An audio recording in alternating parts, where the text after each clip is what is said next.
Bapak Dr. Wahyudi Sarjana Teknik Magister Teknik.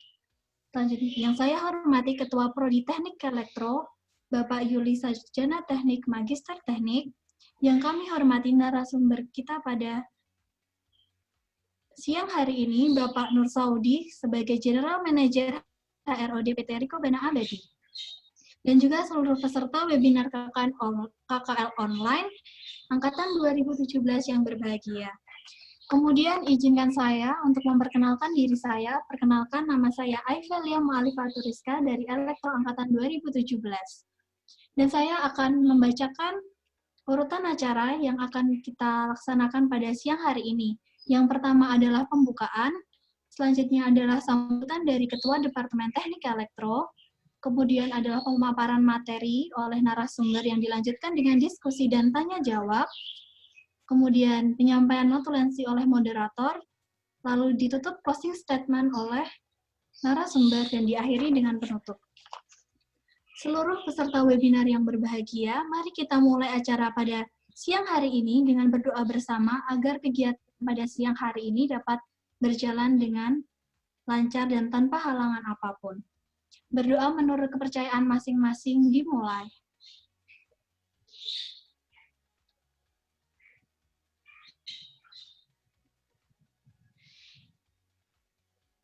Selesai. Acara selanjutnya adalah penyampaian sambutan yang akan disampaikan oleh Ketua Departemen Teknik Elektro. Kepada Bapak Dr. Wahyudi Sarjana Teknik Magister Teknik, waktu dan tempat kami persilahkan. Bismillahirrahmanirrahim. Assalamualaikum warahmatullahi wabarakatuh. Alhamdulillah. Allahumma sholli ala Muhammad wa ala ali Muhammad ba'du. Puji syukur kehadirat Allah Subhanahu wa taala. Siang ini kita bisa bertemu lagi ya meskipun secara online ya dengan acara webinar KKL online untuk angkatan 2017. Ya, meskipun kondisi pandemi seperti ini, kita masih bisa memanfaatkan ya peluang waktu yang ada untuk menempuh perkuliahan kita, kemudian juga untuk menimba ilmu ya. Dan pada siang hari ini, terima kasih saya ucapkan kepada Bapak Nur Saudi, Sarjana Teknik Magister Manajemen, ya selaku General Manager PT Ricobana ya, Ricobana Abadi. Jadi beliau ini ketua alumni ya, ketua alumni untuk Jabodetabek ya, ketua alumni Teknik Elektro. Ya, alhamdulillah terima kasih ya, kita bisa ya menimba ilmu ya dari Bapak Nur Saudi. Mudah-mudahan harapan kami apa yang menjadi pembicaraan di siang hari ini ya memberikan manfaat dan motivasi ya. Ini Pak Nur Saudi ini bagus ini dimotivasi ini. Ya, adik-adiknya dimotivasi nih Pak Nur Saudi. Oke, mudah-mudahan sekali lagi bermanfaat. Ya, terima kasih Mas Hilmi ya yang telah menginisiasi acara ini selaku ketua dalam acara webinar KKL Online 2017. Demikian sambutan dari saya. Mohon maaf ya kekurangan kesalahan kami dan selamat untuk mengikuti acara ini. Mudah-mudahan memberikan ilmu yang bermanfaat ya bagi kita semua dan tentunya juga buat Pak Nur Saudi ilmu yang bermanfaat ini ditularkan ya. Oke, terima kasih. Mohon maaf. Assalamualaikum warahmatullahi wabarakatuh. Waalaikumsalam.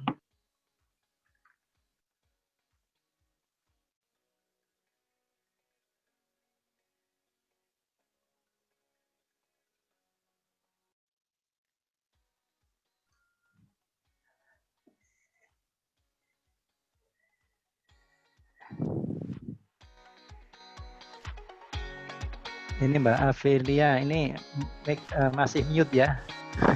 Maaf Pak. Ya, terima kasih. Baik, kami ucapkan terima kasih atas sambutan yang telah disampaikan oleh Bapak Dr. Wahyudi Sarjana Teknik Magister Teknik. Acara selanjutnya adalah pemaparan materi. Pada sesi webinar kali ini, Berbincang mengenai manajemen proyek, tentu saja kita tahu tanpa kita sadari banyak sekali manajemen proyek yang ada di lingkungan kita. Menurut para peserta webinar KKL, manajemen proyek apa sih? Kalau menurut Indonesia Productivity and Quality Institute, manajemen proyek adalah usaha pada suatu kegiatan agar tujuan pada kegiatan tersebut dapat tercapai dengan efisien dan efektif. Efektif dalam hal ini adalah di mana hasil penggunaan sumber daya dan kegiatan sesuai dengan sasarannya, meliputi kualitas, biaya, waktu, dan lain-lain. Sedangkan efisien diartikan sebagai penggunaan sumber daya dan pemilihan subkegiatan secara tepat yang meliputi jumlah, jenis, waktu, dan sebagainya. Kemudian, apa sih tujuan manajemen proyek? Kenapa harus ada manajemen proyek? Manajemen proyek bertujuan untuk satu, mengelola risiko, memaksimalkan potensi, menciptakan perencanaan yang tepat, memanfaatkan peluang, meningkatkan kualitas sesuai dengan persyaratan, tepat waktu, dan biayanya sesuai. Nah, pada kesempatan kali ini, berbekal banyak sekali penghargaan dan pengalaman yang telah diperoleh selama berkuliah di Teknik Elektro Undip, seperti peraih bronze medal di OK@T Taiwan Expo, dan juga menjadi pembicara di LKMMD Elektro 2019 dengan tema teknik sidang. Materi kali ini akan disampaikan oleh moderator kita yang sangat kompeten. Kepada Mahendra Aryo, waktu dan tempat dipersilahkan untuk memoderatori kegiatan pada siang hari ini. Oke, halo. Apakah suara saya kedengaran? Halo? Halo? Terdengar. Oke. Oke, siap. Oke, Assalamualaikum warahmatullahi wabarakatuh. Waalaikumsalam warahmatullahi wabarakatuh. Siang untuk teman-teman semua, untuk para dosen, terutama juga untuk Kepala Departemen Bapak Wahyudi. Juga terima kasih untuk Pak Saudi udah bisa datang untuk sebagai speaker di KKL hari ini ya. Jadi untuk hari ini kita akan dikenalkan sama Pak Saudi masalah gimana sih kerja di pertambangan dari manajemen proyek, dari mungkin kultur bekerja di pertambangan, dan nanti mungkin akan dibahas sedikit tentang sertifikasi yang harus kita miliki dalam bekerja. Gitu. Mungkin bisa saya share untuk profil dari Bapak Saudi sendiri ya. Nah, jadi untuk pengenalan sendiri ya, Pak Saudi ini sebenarnya alumni dari Elektro, ya bisa dibilang masih senior kita ya, sepuh. Nah, kebetulan sekarang kerja sebagai General Manager HROD di PT Riko Bana Abadi, dan juga sebagai banyak sekali mengisi acara sebagai trainer. Bisa dilihat ini sudah memiliki banyak pengalaman dalam pelatihan, juga menyediakan modul pelatihan seperti manajemen sumber daya manusia, masalah soft skill dan sertifikasi, dan juga mungkin training for trainers dan segalanya. Nah, mungkin untuk mempersingkat waktu, bisa kita sambut saja Pak Nur Saudi, mungkin kepada Pak Saudi, silakan. Oke, baik, bismillahirrahmanirrahim. Assalamualaikum warahmatullahi wabarakatuh. Waalaikumsalam. Alhamdulillahirabbil alamin. Wassalatu wassalamu ala Rasulillah sallallahu alaihi wasallam. Kawan-kawan sekalian, terima kasih atas kesempatannya. Sebelumnya yang saya hormati Bapak Dr. Wahyudi, STMM selaku Kepala Departemen Teknik Elektro Universitas Diponegoro, Pak Yulis selaku Ketua Program Studi Teknik Elektro, Mas Hilmi, Mas Aryo, Mbak Aivelia, dan rekan-rekan sekalian, Mas Fatah selaku Manajemen NDM. Kesempatan yang baik saya rasa dengan waktu yang cukup singkat. Saya senang sekali bisa silaturahim dengan adik-adik saya di Teknik Elektro. Kali ini saya diminta untuk sharing seputar manajemen proyek dan prospek karir Teknik Elektro di sektor pertambangan. Saya rasa ini satu inisiatif yang kreatif bagi kawan-kawan semua, sehingga walaupun suasana pandemi, KKL yang mestinya dilakukan dengan berkunjung ke industri secara fisik, diajak berkeliling mengetahui proses bisnis dan seterusnya, Namun karena pandemik akhirnya tidak bisa dilakukan, tidak mengurangi semangat untuk mencapai sasarannya, maka dilakukan secara online. Tadi saya sampaikan bahwa memang untuk bisa sukses di dunia pasca kampus, persiapan apa yang harus dilakukan selama menimba ilmu di kampus ini menjadi penting.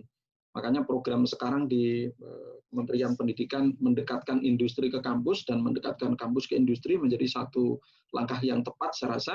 Oleh karena itu kesempatan-kesempatan berharga ketika berinteraksi dengan kakak-kakak senior yang sudah lebih dulu beraktivitas di dunia kampus, di dunia industri, rasanya penting untuk kawan-kawan ketahui. Pada kesempatan kali ini, saya sampaikan kepada rekan-rekan semua, para peserta KL, karena materinya terbatas, saya menyampaikannya juga secara brief. Jadi, saya mohon untuk disiapkan pertanyaan, disiapkan kertas. Itu bukti bahwa kawan-kawan memang serius untuk mengikuti materi ini, berusaha mengambil manfaat dari sharing sesi yang kita lakukan kali ini. Oke, kita akan mulai. Mas Aryo, boleh dilanjut.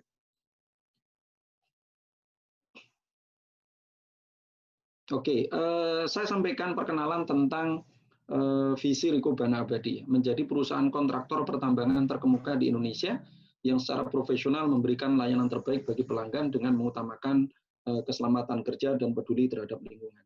PT Riko Bana Abadi ini adalah kontraktor perusahaan tambang atau mining kontraktor ya.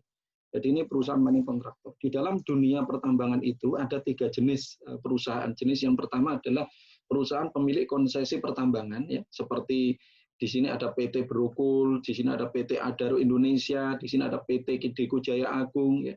Kemudian ada PT KPC, kemudian ada Arutmin. Ini adalah pemilik konsesi pertambangan yang mereka memiliki hak untuk mengelola lahan, kemudian melakukan eksplorasi, melakukan eksploitasi, kemudian melakukan proses distribusi, kemudian sampai kepada penjualan dibayar. Ini perusahaan-perusahaan tersebut gitu.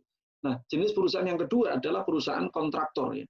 Jadi perusahaan-perusahaan Berukul, Adaro tadi itu mereka tidak melakukan sendiri dalam melakukan proses operasionalisasinya, proses eksploitasinya. Jadi ketika sudah dilakukan eksplorasi, tahu di bumi itu, di daerah tersebut itu ternyata cadangan batu baranya sekian dengan kontur seperti ini begitu ya. Maka untuk proses pengerjaannya akhirnya diserahkan kepada perusahaan kontraktor. Nah, PT Riko Bana Abadi ini adalah perusahaan kontraktor tersebut ya. Dalam hal ini kita bicara tentang komoditasnya adalah batu bara. Nah, sejenis dengan PT Riko Bana Abadi itu adalah yang besar ya, yang terbesar, kontraktor terbesar di Indonesia, bahkan di Asia Pasifik itu ada PT Palma Persada Nusantara. Ya, 6 tahun saya di PT Palma Persada Nusantara, kemudian 2012 saya berpindah di PT Riko Bana Abadi. Mengapa berpindah? Ya namanya di dunia swasta, rekan-rekan sekalian, bahwa kalau kita bisa berperforma dengan baik ya, berperforma dengan baik, maka sesungguhnya ada banyak mata, ada banyak telinga yang akan mengintip kita gitu ya. Wah, Saudi ini orangnya bagus nih. Maka ketika ada kepentingan, ada kebutuhan di perusahaan lain, di tempat yang lain, maka kita pasti akan menjadi orang yang berusaha untuk diambil gitu ya, yang tentunya dengan kompensasi dan benefit yang lebih tinggi gitu ya. Makanya pentingnya kita untuk bekerja secara baik, bekerja dengan profesional, memiliki kondite, integritas, soft skill, tanggung jawab, kejujuran, semangat yang lebih baik itu.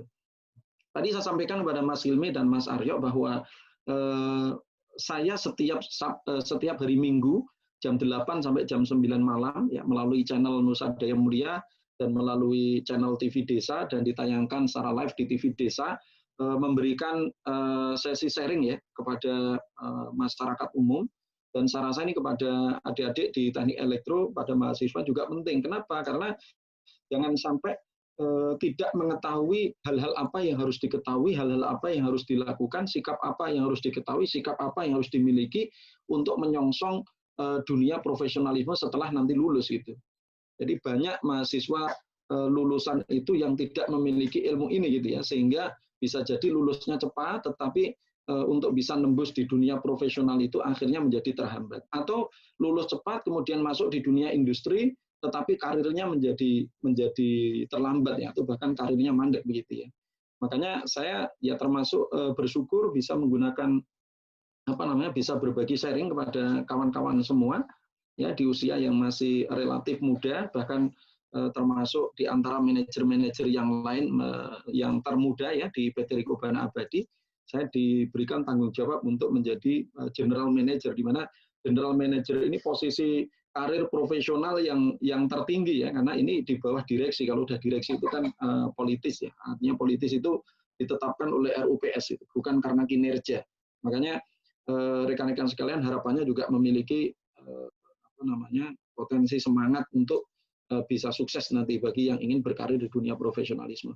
Jenis perusahaan yang ketiga dalam dunia pertambangan itu ada perusahaan services, jasa pelayanan pertambangan. Di mana pertambangan ini banyak sekali. Contoh berbicara tentang aspek lingkungan saja, maka ada perusahaan-perusahaan yang bergerak dalam jasa pelayanan tambang ini, misalnya apa? Melakukan pengukuran terhadap kualitas udara, melakukan pengukuran terhadap kualitas polusi, suara, kebisingan, kemudian ada perusahaan yang menyediakan mobil-mobilnya, bis-bisnya, menyediakan olinya, menyediakan training, sertifikasinya. Itu perusahaan-perusahaan yang bergerak di situ. Makanya kawan-kawan yang bekerja di industri tambang juga, selain mereka menjadi perusahaan konsesi atau pertambangan, ya kadang-kadang mereka menjadi shareholder dari perusahaan-perusahaan pelayanan jasa pertambangan. Lanjut Mas Aryo.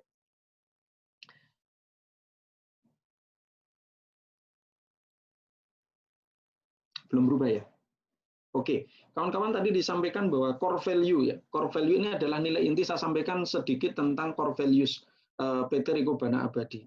Core value ini merupakan nilai inti yang menjadi acuan yang kita lakukan sosialisasi, kita lakukan implementasi, lakukan evaluasi, lakukan monitoring sehingga kita bisa mendapatkan orang karyawan itu yang memiliki imunitas yang baik, ya, menjadi orang yang karyawan dengan kualitas sesuai dengan karakter yang kita inginkan. Berbicara tentang dunia tambang, sebenarnya dua aspek yang ingin dituju. Kalau tadi dibicara tentang manajemen proyek gitu ya, sasarannya itu adalah produksi.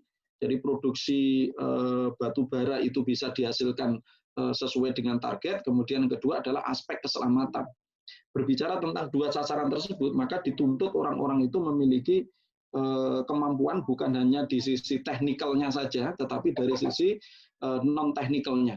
Makanya kita kemudian coba susun core value yang menjadi acuan perilaku seluruh karyawan kita. Ini yang pertama ada bekerja aman. Jadi bagaimana orang itu kalau bekerja itu selalu peduli terhadap aspek keselamatan. Makanya kalau disinggung tentang sertifikasi pun sama. Jadi nanti ada sertifikasi yang menjadi mandatori, artinya wajib diberikan atau wajib dimiliki oleh orang yang bekerja di pertambangan. Baik sertifikasi yang sifatnya internal maupun sertifikasi yang sifatnya nasional. Sertifikasi yang sifatnya nasional itu ada namanya, kalau yang level pengawas, supervisor, itu ada berjenjang ya. Sertifikasi pengawas operasional Pratama, sertifikasi pengawas operasional Madya, kemudian ada sertifikasi pengawas operasional utama, baik dari BNSP, Badan Nasional Sertifikasi Profesi, maupun dari Kementerian Tenaga Kerja. Ya, jadi bahkan dalam satu waktu ketika saya pernah diskusi dengan satu mahasiswa UGM saat itu, Pak Sudi, kalau sekarang saya semester 7, semester 8, saya mengikuti sertifikasi POP, boleh apa enggak? Bukan hanya boleh, tapi bagus. Kenapa? Karena di situ pengen kerja di dunia pertambangan itu. Ketika nanti sama-sama lulus, mendaftar di perusahaan, misalnya ya, daftar di perusahaan saya, ada Aryo 1, Aryo 2, Aryo 3. Aryo 2 memiliki sertifikasi POP. Kemudian Aryo 3 memiliki sertifikasi POP, memiliki sertifikasi AK3 umum misalnya. Jadi ahli keselamatan kesehatan kerja umum ya. Ya, kalau memiliki sertifikasi, dua sertifikasi mandatori ini, maka Aryo 3 ini yang akan memiliki kans lebih besar untuk diterima dengan kualifikasi teknikal dan soft skill yang sama ya. Itu bekerja aman. Kemudian yang kedua adalah integritas. Integritas ini penting kawan-kawan sekalian. Ya, dimanapun perusahaan bagi saya ini menjadi mutlak ya. Saya tidak akan bergabung pada perusahaan yang dia tidak memiliki integritas perusahaan. Contoh integritas kalau ada karyawan yang mereka diberikan kepercayaan tapi kemudian berkhianat gitu kan, repot ya kan. Ya, artinya misalnya saya nih sebagai GM di HROD yang tanda tangan untuk meloloskan akhir orang akan diterima di perusahaan PT Riko Bana Abadi ini diterima apa tidak ini. Jika tidak memiliki integritas, maka apa yang saya lakukan barangkali akan tergadaikan gitu ya. Beberapa kali ketika melakukan interview rekrutmen di beberapa daerah, tiba-tiba ada orang yang datang pada saya bawa pisang, bawa anggur, maksudnya apa nih Pak? Gitu. Ya nanti tolong dibantulah Pak Saudi. Gitu. Bahkan pernah ada di Cilacap itu, tanya nomor rekening dan seterusnya. Itu Bapak mau nyuap saya gitu.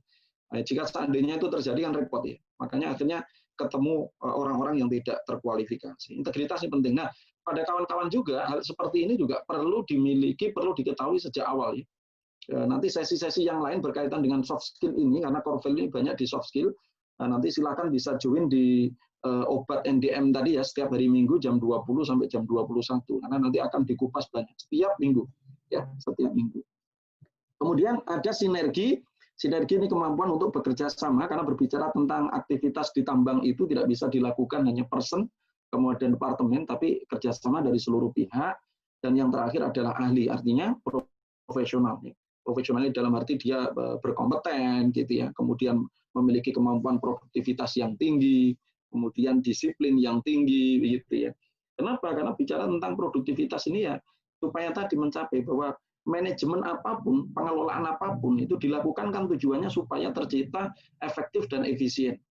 Nah, kalau kita bicara tentang satu dimensi dalam scorecard review, terus untuk melakukan proses evaluasi, monitoring, bahkan penetapan indikator kerja, itu elemen yang pertama itu adalah finansial aspek. Perusahaan itu kan ingin untung gitu, bukan perusahaan sosial yang bahasanya nggak untung, nggak masalah gitu ya. Makanya supaya untung ya setiap sumber daya yang dikeluarkan, baik itu kos untuk bayarin orang, kos dikeluarkan untuk bayar solar, kos yang dikeluarkan untuk bayar peledakan, ya, blasting, digunakan untuk membuat bangunan rumah yang digunakan untuk tempat tinggal, membayar makanan, itu semuanya sasarannya harus efektif dan efisien. Tercapai sasarannya dan sumber dayanya itu seminimal mungkin dengan hasil yang sama. Maka itu yang dibutuhkan satu pengelolaan, itu yang dibutuhkan oleh satu manajemen. Lanjut Mas Aryo. Saya kali ini diminta untuk menjelaskan tentang manajemen proyek perusahaan pertambangan. Kalau saya memberikan induksi kepada karyawan baru, ini butuh waktu 1 minggu untuk menjelaskan manajemen proyek ini, seluruh departemen gitu ya, kemudian dilanjutkan dengan orientasi pekerjaan mereka selama 1 pekan, baru setelah itu mereka bekerja di lapangan. Nah, KKL kali ini dengan waktu 45 menit saya diminta menjelaskan tentang manajemen proyek PT Rico Bana Abadi. Oleh karena itu, kawan-kawan disiapkan catatannya karena barangkali yang saya sampaikan adalah tidak mencapai separuh dari kedalaman setiap materi yang saya sampaikan. Saya akan mengenalkan kepada kawan-kawan tentang bisnis proses utama. Jadi PT Rico Bana Abadi saat ini kita memiliki 3 proyek, 2 proyek di Grogol, Kalimantan Timur, kemudian 1 proyek di Kutai Barat, Kalimantan Timur. Ya. Semuanya di Kalimantan Timur. Total volume kita di tahun ini 30 juta BCM. BCM itu satuan untuk bang kubik meter, itu tanah di atas lapisan batu bara. Jadi satuannya adalah BCM, kemudian satuan untuk batu baranya adalah tonase. Jadi kalau ada istilah stripping ratio, itu perbandingan antara tanah yang dikupas dengan batu baranya. Kalau SR10, kalau kapasitas volume produksi 30 juta tadi, maka batu bara kami ada di angka 3 juta ton dalam 1 tahun. Angka ini ya termasuk medium ya, dibandingkan dengan PT Pama Persada Nusantara, perusahaan dulu sebelumnya saya, itu bisa nyampe di angka 800-700 juta BCM. Kami hanya di angka 30 juta BCM. Namun bahwa perusahaan kontraktor tambang ini memang perusahaan yang padat modal ya. Kenapa? Karena unit-unit yang dipakai adalah unit-unit besar. Kalau kawan-kawan nanti bisa searching di YouTube, aktivitas tambang itu truk-truk yang digunakan itu selalu angkut itu ada yang 100 ton, ada yang 120 ton gitu ya. Itu sekali angkut. Kemudian eskavator yang digunakan untuk menggali material itu juga satu galian itu ada yang 20 ton, satu galian ada yang 15 ton. Sehingga memang mahal-mahal itu. Unit HD yang dipakai heavy duty dump truck itu satu unitnya antara 8 sampai 12 miliar ya. Produk Komatsu sama Caterpillar, sehingga memang padat modal. Nah, saya akan sampaikan nanti tentang bisnis utama dan secara umum proses bisnis di dalam perusahaan kontraktor pertambangan batu bara itu seperti apa. Khususnya adalah tambang terbuka ya. Karena Rico Bana Abadi, Pama Persada, kemudian kalau kawan-kawan dengar ada PT TIS, Kontraktor Indonesia, kemudian ada Petrosi, kemudian ada PT Bukit Makmur Utama, kemudian Atap Riung Mitra Lestari, itu semuanya adalah perusahaan-perusahaan kontraktor tambang ya.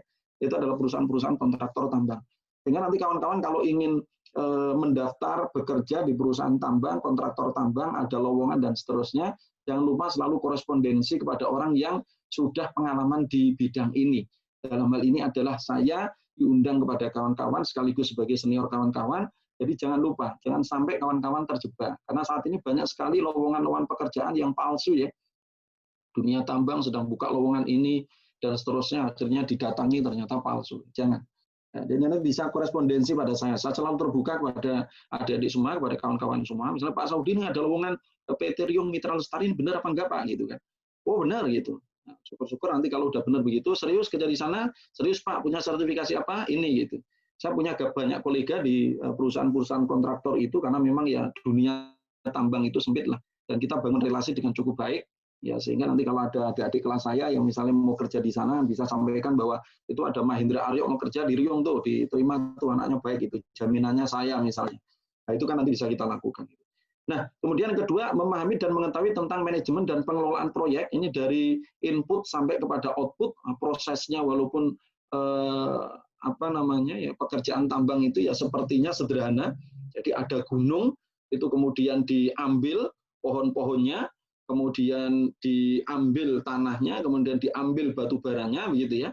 Kemudian selesai perusahaan kontraktor tambang di aspek itu, gitu ya. Sebelumnya, Mas Aryo. Nah, nih. Tadi yang sebelumnya di ruang lingkup, saya juga akan menyampaikan tentang sertifikasi-sertifikasi yang nanti akan kawan-kawan bisa lakukan kalau berminat di perusahaan pertambangan. Saya akan mulai dari bisnis proses ya, PT Riko Bana Abadi.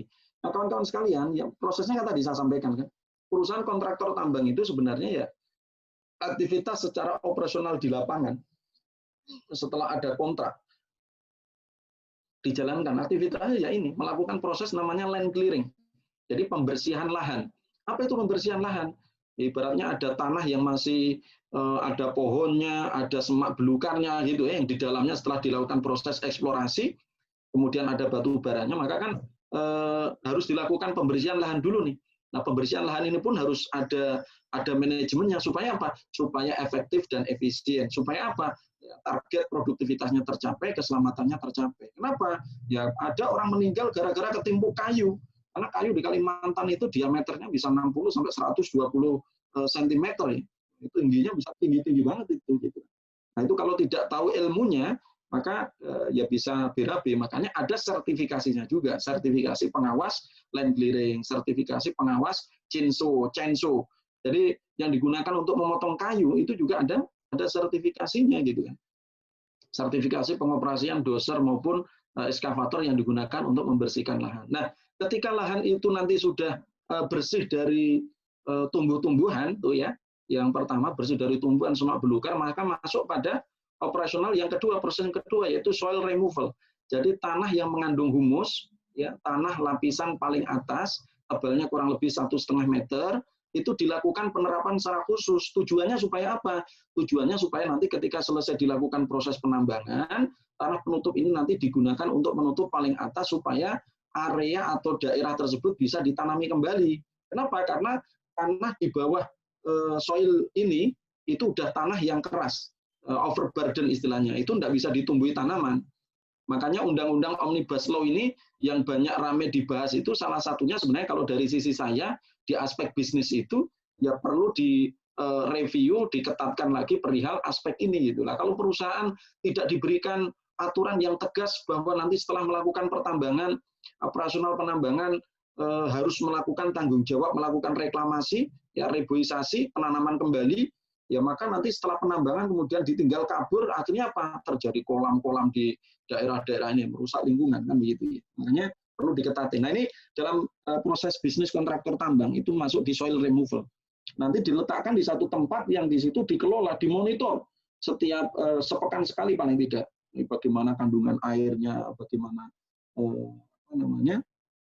unsur haranya, itu dilakukan pengecekan. Nah kemudian setelah soil removal ini itu ada proses ya yang ketiga itu namanya OB, jadi overburden removal. Jadi setelah ketemu tanah lapisan yang keras maka kemudian dilakukan proses penggalian dan pemuatan. Penggalian ini yang menggunakan alat gali, ya, alat eskavator, baik itu yang berupa bego maupun yang berupa shovel. Nah, alat-alat ini orang teknik elektronik sekaligus saya perkenalkan kira-kira pekerjaan kawan-kawan berada di mana. Alat-alat ini itu alat-alat yang mahal, investasinya besar. Nah, kawan-kawan khususnya di arus lemah ya, di elektronika, alat-alat ini yang terbaru itu semuanya serba mekantronik ya, semuanya serba menggunakan elektrik semua gitu. Sehingga kawan-kawan itu bisa menjadi pengawas maintenance, mengawasi proses-proses maintenance supaya alat-alat ini tetap bisa bekerja dengan baik. Nah, kemudian berkaitan dengan proses pengoperasian alat ini, nih kawan-kawan, ini terbaru nih, ini baru dilaksanakan di Cina. Kemarin kan disampaikan juga, ini kira-kira proses di teknik elektro berkaitan dengan kontrol bagaimana Pak gitu. Jadi di Cina itu sekarang lagi dilakukan uji coba proses penambangan truk-truk yang digunakan untuk mengangkut OB ini, itu kan truk-truk yang besar-besar itu. Jadi truk-truk yang gede-gede untuk mengangkut batu bara itu. Nah, saat ini di Cina itu, truk-truk itu yang sebelumnya kalau di Indonesia masih dioperasikan oleh manusia, di Cina itu sekarang dioperasikan oleh satelit menggunakan kontrol. Jadi satu orang di control room itu bisa mengoperasikan 10-20 truk. Jadi truknya itu bisa berjalan sendiri. Sehingga apa? Akan mengurangi cost operasional untuk biaya manpower. Ya, biaya manpower. Karena manpower paling banyak itu ya di operator ini. Mereka yang mengoperasikan alat-alat ini. Setiap satu alat itu paling tidak menyediakan 3 operator. Kenapa 3? Karena pekerjaan tambang itu 24 jam. Dibagi menjadi 2 shift atau 3 shift. Kalau 2 shift, maka disiapkan 2 orang, ditambah di buffering kalau ada orang yang ada orang yang cuti, melakukan training, sakit gitu ya. Kemudian kalau yang 3 shift yang minimal 3 orang gitu ya. Nah itu bahkan aktivitas-aktivitas yang lain ya termasuk melakukan aktivitas peledakan dan seterusnya itu sudah menggunakan robot itu ya. Itu baru di Cina. Nah kemudian yang berikutnya setelah ketemu OB maka dilanjutkan dengan coal gating, ketemu dengan batu baranya. Nah, batu baranya ini yang menjadi komoditas.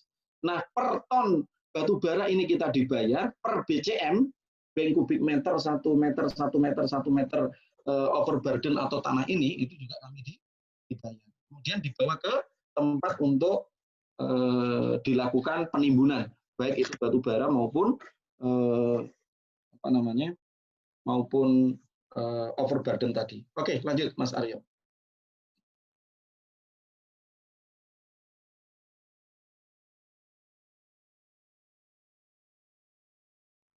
Udah masuk, Pak? Oke, baik yang berikutnya. Saya akan bicara tentang bagaimana manajemen proyek. Secara umum ya, 1.1 kita memiliki satu organisasi ya.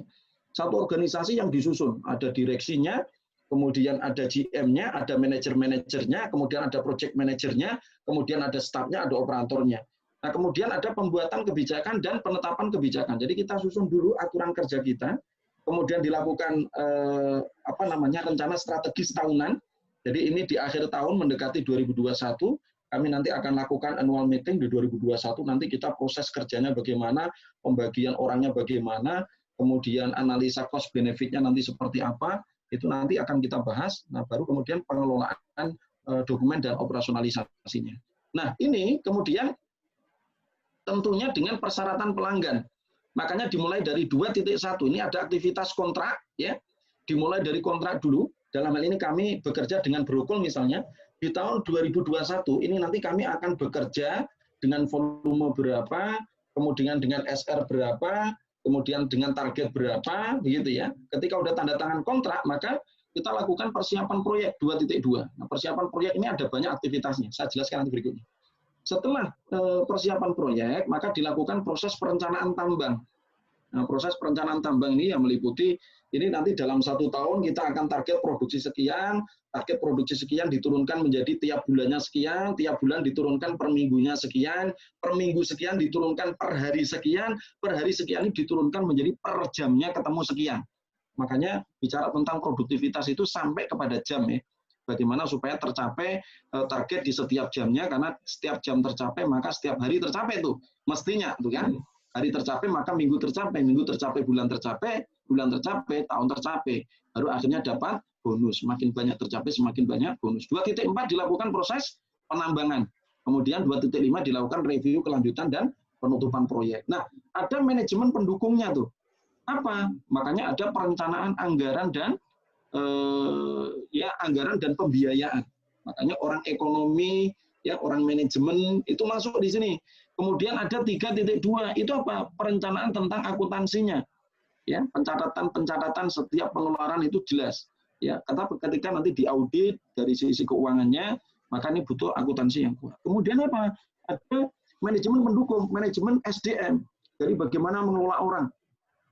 Mulai dari rekrutmen ini cari orang yang kompetensinya sesuai, kualifikasinya sesuai, ya. Kemudian kualifikasinya sesuai pun akhirnya dilakukan orientasi, dilakukan pelatihan, kemudian dilakukan pembinaan, dilakukan pendampingan, sehingga akhirnya orang itu bisa bekerja dengan baik, ya. Itu di manajemen sumber daya manusia. Kemudian ada pengembangan sistem kompetensi karyawan. Jadi orang yang sudah bekerja itu dilakukan pelatihan terus supaya apa? Supaya semakin perform pekerjaan dia. Makanya dilakukan training, ya, dilakukan sertifikasi, gitu. Ketika nanti sudah jadi karyawan.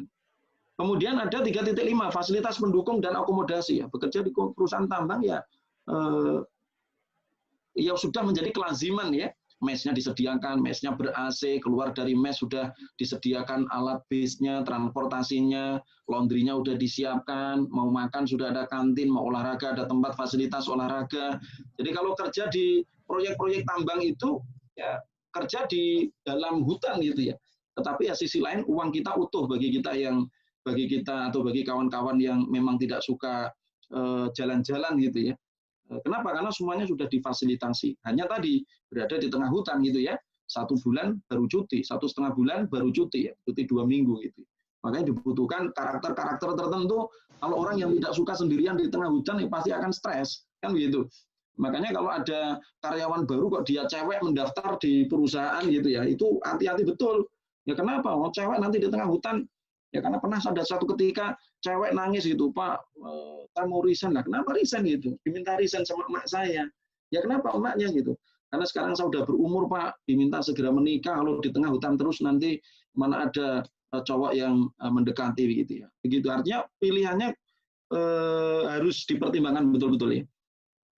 Kemudian ada pembangunan dan pemeliharaan infrastruktur. Jadi ini orang sipil ini juga masuk. Kenapa? Ada pekerjaan pembangunan jalan, pembangunan mes pun tuh cukup banyak gitu ya, dengan segala halnya, pembangunan tempat-tempat workshop untuk perbaikan alat, perbaikan unit, kemudian untuk kantin, office gitu ya. Kemudian ada perawatan alat-alat berat tuh 3.7, perawatan A2B dan unit support.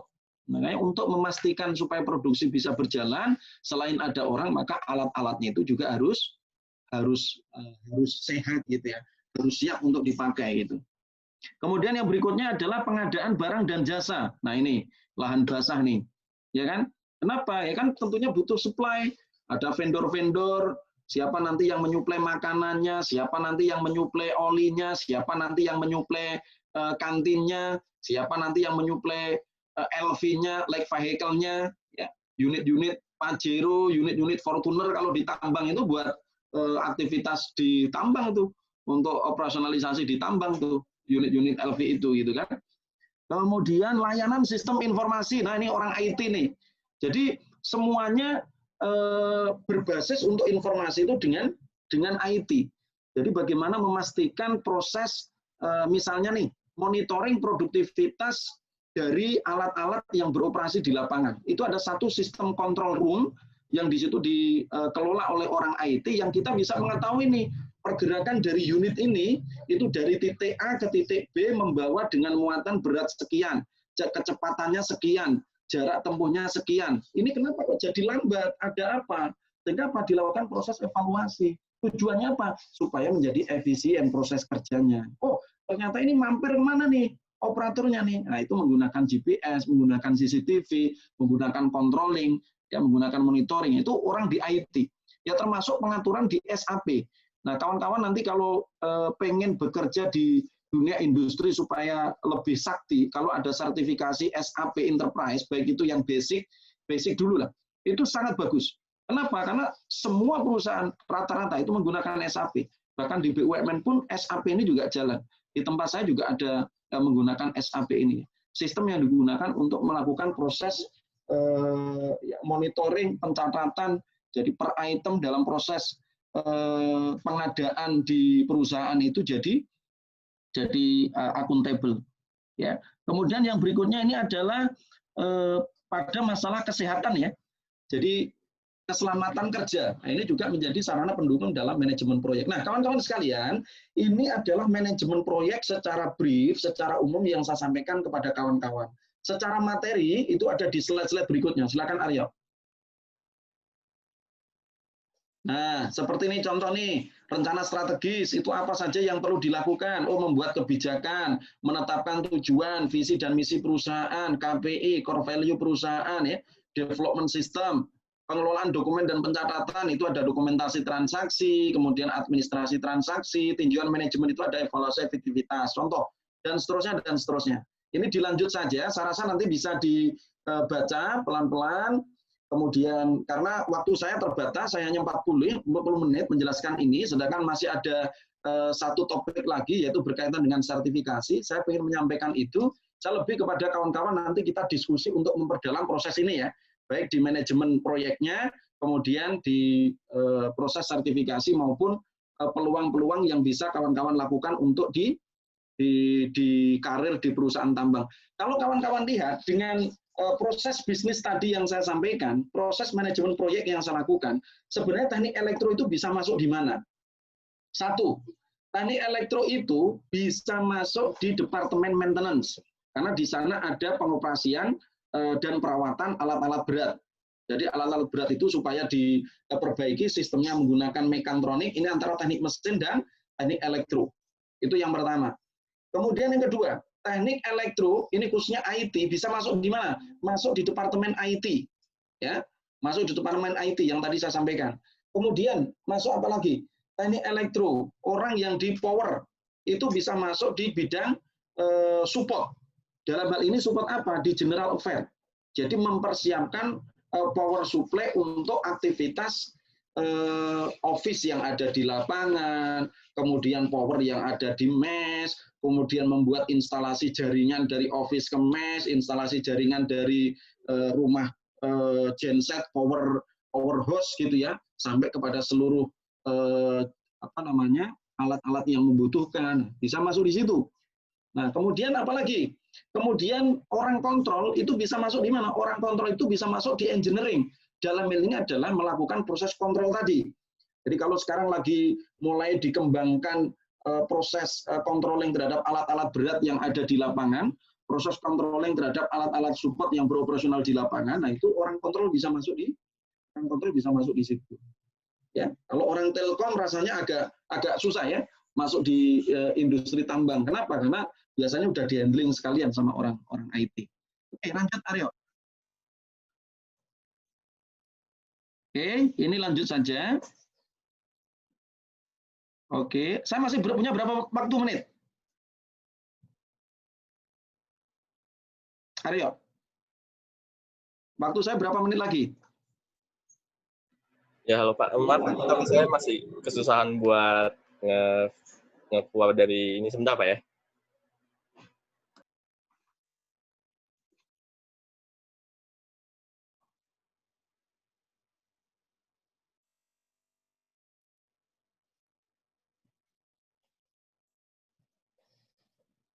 Oke, dilanjut aja Aryo.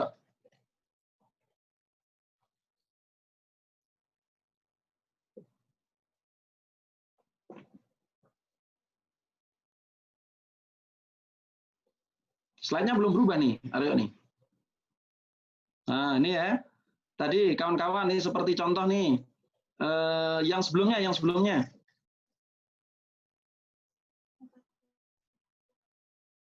Nah, tadi kawan-kawan, manajemen didetailkan di masing-masing divisi atau masing-masing bagian ya. Dalam hal ini adalah perawatan alat-alat berat dan unit sarana. Kalau kita lihat kan ada maintenance planning, perencanaan maintenance-nya. Ya. 40 menit ini termasuk tanya jawab apa presentasi nih saya nih. Ya, tire management, tire itu bicara tentang ban, ya, roda yang dipakai oleh unit-unit itu. Makanya kalau kita lagi melihat roda yang dibawa oleh truk-truk itu yang rumahnya di Kalimantan, itu kan kadang sering lihat itu. Itu satu roda itu bisa satu Innova itu bisa 300-400 juta itu.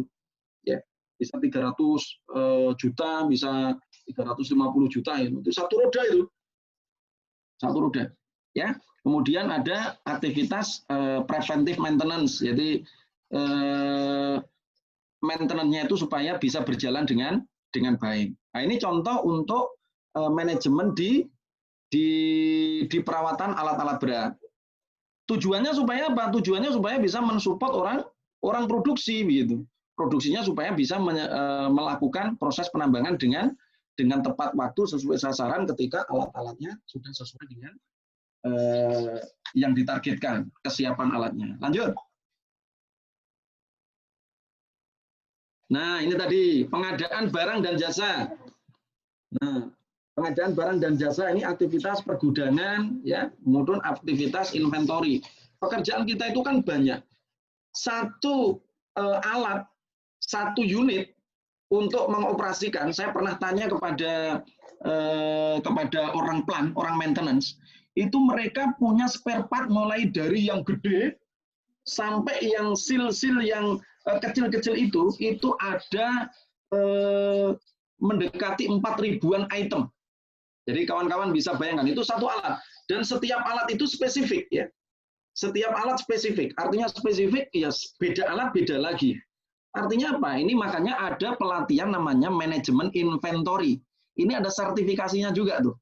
Nah, bagi kawan-kawan walaupun di teknik elektro tapi senang dalam bidang inventory itu boleh sertifikasi di bidang inventory ini. Pak Saudi, kalau nanti lulus, manajemen trainee itu sebenarnya hanya di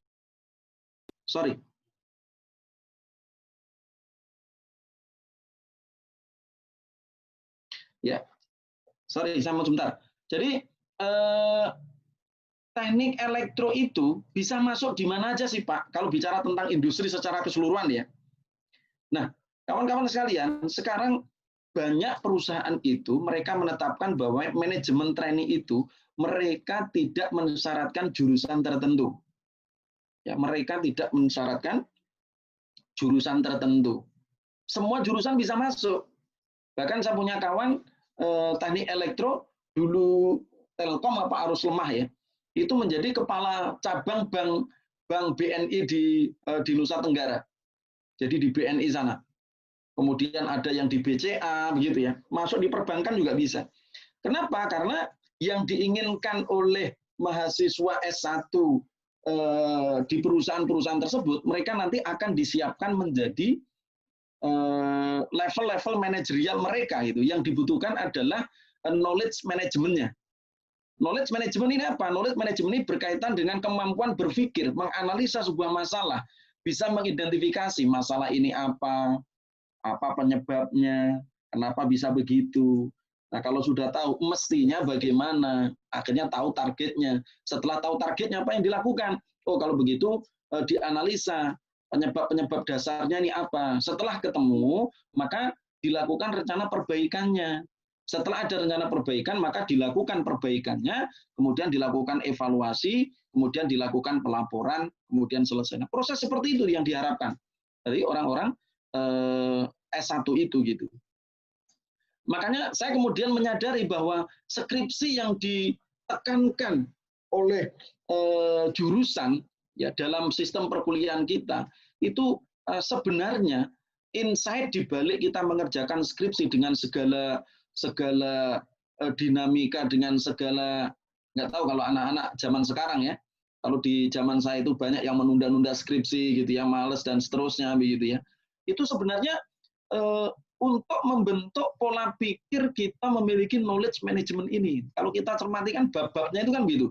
Bab 1 pendahuluan, bab 2 tinjauan tinjauan pustaka apa tuh, ya kan? Kemudian yang ketiga ada pengambilan data, kemudian yang 4 ada analisa data, kemudian lakukan pengujian, kemudian yang kelima evaluasi hasilnya atau hasil pengujiannya, kemudian yang keenam dilakukan kesimpulannya apa gitu dari skripsi kita kan begitu. Nah, itu dalam rangka membentuk pola pikir yang memiliki knowledge management. Ya, kita kembali lagi di sini tentang pengadaan barang dan jasa. Ini kan kemudian ada seleksi vendor, ya kan? Jadi vendor ini kan banyak. Di tempat saya aja di HROD yang kita meliputi departemen di bawah saya itu ada departemen IT, ada departemen GA, ya General Services, kemudian ada departemen HR Operation, kemudian ada departemen HR Development. Jadi ada 4 departemen di bawah saya. Itu aja vendornya itu ada lebih dari 117 vendor. Ya, vendor pekerjaan sipil itu banyak sekali orang yang pengen Pak nanti yang mengerjakan bangunan saya aja Pak. Nah itu butuh penyeleksian tuh, butuh evaluasi. Ya namanya kalau udah di lapangan itu karena kita berada di Jakarta maka kita harus berikan satu syarat-syarat yang ketat. Oh, syaratnya Bapak harus punya ini, syaratnya harus punya kompetensi ini karyawannya, perusahaannya harus sudah siap SIUP-nya, harus sudah siap tentang CEO-nya, surat izin operasionalnya dan seterusnya. Ya. Kemudian penjualan heavy equipment and parts. Ini unit-unit yang sudah tua scrap kita udah punya catatan di buku catatan akuntansi kita. Unit ketika nilai bukunya sudah selesai maka itu akan kita jual atau kita scrap sesuai dengan kondisinya begitu ya.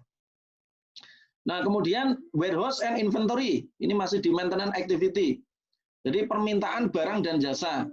Ini dimulai dari apa? Ketika ada unit yang rusak, alat misalnya HD besar tadi yang rusak, maka perlu dilakukan perbaikan. Nah, perbaikan ini membutuhkan alat apa gitu. Membutuhkan alat apa? Nah, alat apa, bahan apa, spare part apa, ini yang kemudian diminta. Nah, itu pun ada hierarkinya. Kenapa? Kudu diatur. Perlu sebuah sistem. Kenapa? Ada spare part yang harganya 2 miliar, ada spare part yang harganya 200 juta, ada spare part yang harganya 300 juta. Nah, kalau tidak kita memiliki satu mekanisme aturan yang jelas, ini bisa repot. Siapa yang bertanggung jawab? Siapa yang berwenang untuk memutuskan itu? Nah, makanya proses itu ada di dalam tadi, sistem SAP. Jadi, ada purchasing requisition, ada purchasing order, istilahnya ada PRPO. Nah, itu menarik kalau bicara tentang procurement, udah di situ gitu kan. Nah, permintaan barang dan jasa. Nah, kemudian barang yang sudah diminta, kemudian kita lakukan proses pencarian vendornya, kemudian ketemu vendor cocok sesuai, kemudian barang itu kita beli, barang itu kita antarkan sampai ke lokasi. Ini pun ada perjanjiannya nih. Ada perjanjiannya. Kenapa? Karena nilainya besar, kawan-kawan. Bicara tentang perusahaan ya di dalam sektor tambang ini, kuantitinya besar, nilainya itu besar. Ya, termasuk biaya ekspedisi itu juga besar. Misalnya nih ada tire dari Balikpapan dikirim ke Berau. Wah, itu satu kali trip jalan itu bisa 60 juta, bisa 80 juta gitu. Hanya untuk ngantar ban gitu. Makanya ini kan butuh perjanjian yang jelas. Apakah ini nanti diterima sampai di lokasi kerja atau diterima sampai kantor perwakilan atau bagaimana gitu ya. Nah, setelah diterima maka harus ada sebuah dokumentasi penerimaan yang jelas. Siapa yang menerima, tanggal penerimaannya, dilakukan inspeksi bersama, barangnya sesuai dengan kualifikasi waktu awal diminta di dalam PRPO apa tidak gitu kan. Gitu. Kemudian ada pengelolaan barang. Pengelolaan barang-barang yang sudah diterima itu jangan sampai dimakan rayap. Jangan sampai ketiban oli, kena hujan, kena asap, apalagi barang-barang tertentu yang perlu dijaga pada suhu tertentu. Makanya dilakukan pengelolaan yang bagus. Makanya kita ada istilah 5R. Jadi ada rapi, resik, ya ringkas. Jadi warehouse itu ya ditata sedemikian supaya apa? Rapi. Kalau mencari alat misalnya, ya kalau warehouse yang segede itu yang berisi ribuan part gitu ya. Ribuan, bukan hanya puluhan atau ratusan, ribuan part. Bagaimana cara mencarinya? Makanya ada training namanya part book reading.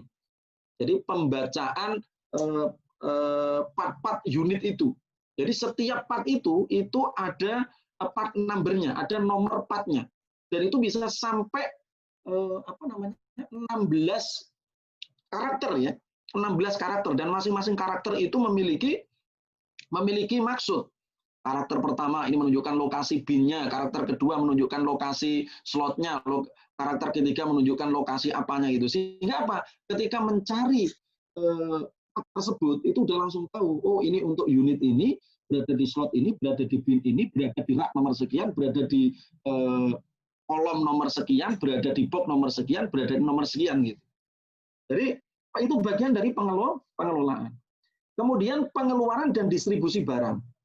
Ya, jadi jangan sampai ini juga perlu diatur. Kenapa? Supaya nggak ada orang yang korupsi. Ya, jangan sampai salah. Nah, kalau misalnya ada orang yang bisa membawa satu unit kompresor, unit drilling itu, ya, unit drilling itu besarnya itu sebesar botol minuman ini gitu. Itu kalau dijual bisa 200 juta itu. Nah, kalau kita tidak melakukan pengontrolan, membuat sistem pengeluaran barang ini, ya repot. Nah, kalau ada orang, Pak, ini saya butuh kondensor untuk drilling gitu kan. Ini mendesak ini gitu. Pak, mana suratnya? Aduh, suratnya nanti aja menyusul. Kalau misalnya itu kemudian diloloskan, ya itu bisa 200 juta hilang itu. Gitu kan. Makanya dibikin mekanisme siapa yang memiliki wewenang, pejabat yang berwenang untuk menandatanganin unit part-part itu keluar. Makanya diatur ya, pengeluaran di atas 20 juta itu yang tanda tangan itu head office. Head office pun yang tanda tangan manajer 20 juta. Di atas 50 juta dan seterusnya itu general manager. Tapi kalau di bawah 20 juta itu project manager, orang yang bertanggung jawab di site sudah boleh mengeluarkan barang itu. Nah, kalau misalnya, makanya kalau orang dengan jabatan yang lebih tinggi itu, kawan-kawan sekalian, mengapa kok mereka dibayar lebih tinggi? Kenapa? Karena tanggung jawabnya makin berat. Ya, kalau misalnya ada barang yang hilang, nilainya berapa tuh? 100 juta. Oh, pasti GM yang bertanggung jawab. Kenapa? Karena GM yang tanda tangan. Yang tanda tangan paling ujung itu GM-nya. Ya, makanya kalau dibilang, wah enak ya pekerjaan GM, cuman di ruangan aja duduk meeting. Jangan salah. Harus memastikan bahwa yang akan diteken, yang akan ditanda tangan itu sebenarnya barang penting apa tidak, perlu apa tidak, boleh apa tidak, gitu kan. Ya, gitu. Oke. Kemudian berikutnya ada pengadaan solar. Nah, kawan-kawan sekalian, solar itu menjadi pengeluaran terbesar pertama dalam kontraktor tambang. Jadi bisa Anda bayangkan ya, satu unit HD 785 itu dia memiliki kapasitas tangki solar itu 1.250 liter. Ya, 1.250 liter. Satu jam itu untuk dia beroperasi itu butuh 80 liter. Padahal dia beroperasi sehari itu 24 jam. Bisa Anda bayangkan kan? Solar itu 1 liternya kira-kira 10.000 lah, katakanlah kita anggap solar industri gitu.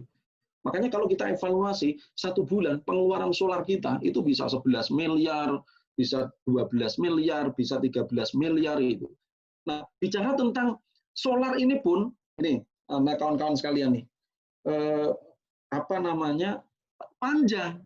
Solar ini kan satu dikirim sama Pertamina. Pertamina ini dikirim kemana? Kita punya storage besar di pinggir sungai, di pinggir laut. Dari storage ini kemudian dilakukan traveling, dipindahkan lagi ke storage yang lebih kecil yang berada di area produksi kita, area operasi kita. Dari area storage kecil ini itu didistribusikan kepada masing-masing unit ini. Tahun 2015-2016 saya menjadi tim audit untuk kehilangan solar. Saat itu ada sekitar hampir mendekati 900.000 liter solar. Itu hilang. Hilang kenapa? Kita ditagih sama si Pertamina itu, katakanlah nih, 1 juta liter gitu ya. Tetapi yang kita isi ke masing-masing unit kita, itu ternyata ada kekurangan hampir 1.000 liter. Nah kemudian ini kenapa nih? Makanya kita telisik dan akhirnya ketangkep bahwa yang bermain itu ya banyak, mulai dari orang yang membawa mengisikan dari storage besar ke truk-truk yang dikirimkan itu, dicatatnya itu diisinya 500 liter, diisinya 1.000 liter, tapi ternyata yang diisikan cuma 900 liter, pengukurannya tidak tepat. kemudian sampai kepada unitnya pun demikian. Jadi bocor di tengah jalan begitu. Nah, kenapa? Karena solar ini mahal. Baik itu nanti sampai kepada penerimaan solarnya. Makanya kita akhirnya bikin satu manajemen sistem. Bagaimana supaya proses pemantauan pengiriman solar, pendistribusian solar itu tidak ada loss, ya, tidak ada yang hilang. Lanjut. Ini maintenance activity. Berikutnya apa nih?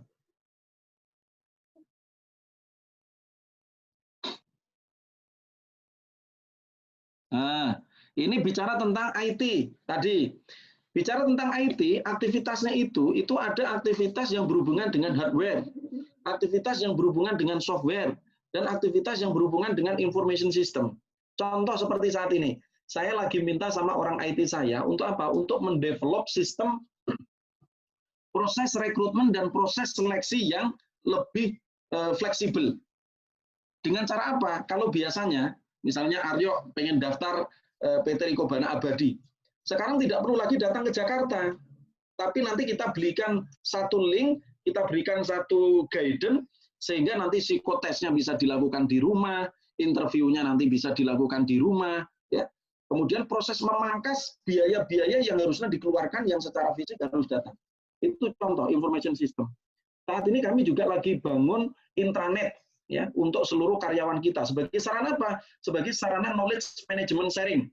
Jadi seluruh keluarga besar perusahaan PT Riko Bana Abadi, ketika dia nyambung pada jaringan intranet kita, mereka bisa mengakses informasi-informasi untuk mereka. Hanya dari sentralistik, kita bikin internal memo, surat keputusan direksi, semuanya itu menggunakan web, berbasis web. Bahkan lagi diinisiasi kita akan bikin aplikasi khusus di Android maupun di iOS untuk karyawan kita, untuk mengetahui perkembangan seputar perusahaan. Itu contoh pekerjaan orang IT di bagian information system. Kemudian berbicara tentang software. Ya, berbicara tentang software ini ya software yang digunakan karena kita kan perusahaan yang harus patuh terhadap ketentuan, ya. Jadi ya software yang bajakan itu nggak berlaku. Kalau dulu saya waktu kuliah kan sering tuh cari hacker ini apa nih, crack license-nya apa nih. Kalau di perusahaan kan ya tidak boleh, ya, software. Kemudian berbicara dengan hardware misalnya. Seperti contoh, kalau kita melakukan penambangan yang di situ medannya itu sangat terjal, potensi kecelakaannya tinggi, maka proses pemantauan kita itu harus kenceng. Bagaimana supaya pemantauannya kenceng? Harus dibikin sistem untuk bisa mendeteksi pergerakan lereng. Maka itu bekerja sama antara lereng engineering dengan orang IT. Jadi setiap ada pergerakan lereng berapa mili pun, itu udah langsung terdeteksi. Langsung sirinenya itu muncul, kemudian di HP-nya itu ada alert. Ya. Ada pemberitahuan kepada pejabat yang berwenang. Oh, ini lerengnya bergerak nih. Tujuannya apa? Supaya nanti orang yang beroperasi di sana segera diberikan pengawasan, pemberitahuan, hati-hati lerengnya bergerak. Di tambang itu kecelakaan terbesar kedua selain kelindes unit. Ya, kalau kelindes unit segede itu kan ya nggak kerasa. Jadi ini kecelakaan di tambang itu paling tinggi itu satu, itu adalah tabrakan unit kelindes unit. Kalau misalnya ada unit Innova, itu kok kelindes sama HD 785, itu sopir HD-nya itu nggak kerasa.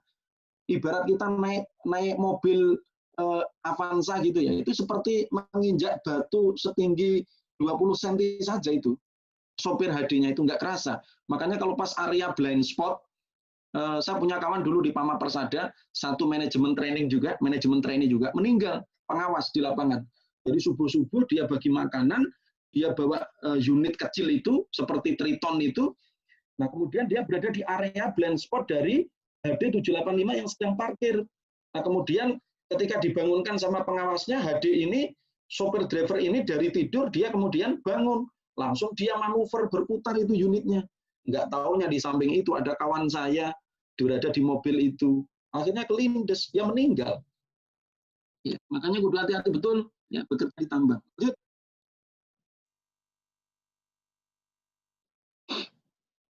Ini apa nih? Nah, bicara tentang pekerjaan di kontraktor tambang juga, setelah ada penyiapan proyek, ini yang penanganan permasalahan hukum dan hubungan industrial. Nah, ini orang-orang HR, ini bagian saya juga nih. Kita mengurusi masalah industrial relation, ngurusin masalah external relation, hubungan industrial kaitannya sama karyawan, Jadi karyawan yang masuk, ini bagaimana supaya mereka nyaman bekerja, hak-haknya diberikan. Kalau ada karyawan yang ternyata nggak masuk, sehari 2 hari diberikan surat peringatan. Kalau mereka nanti ada yang komplain bagaimana. Kemudian kalau ada masyarakat lingkar tambang yang mereka protes karena debunya, kemudian mereka blokade, mereka demo, kemudian mereka, itu yang ngurusin itu saya tuh, di bagian saya tuh, di area saya itu.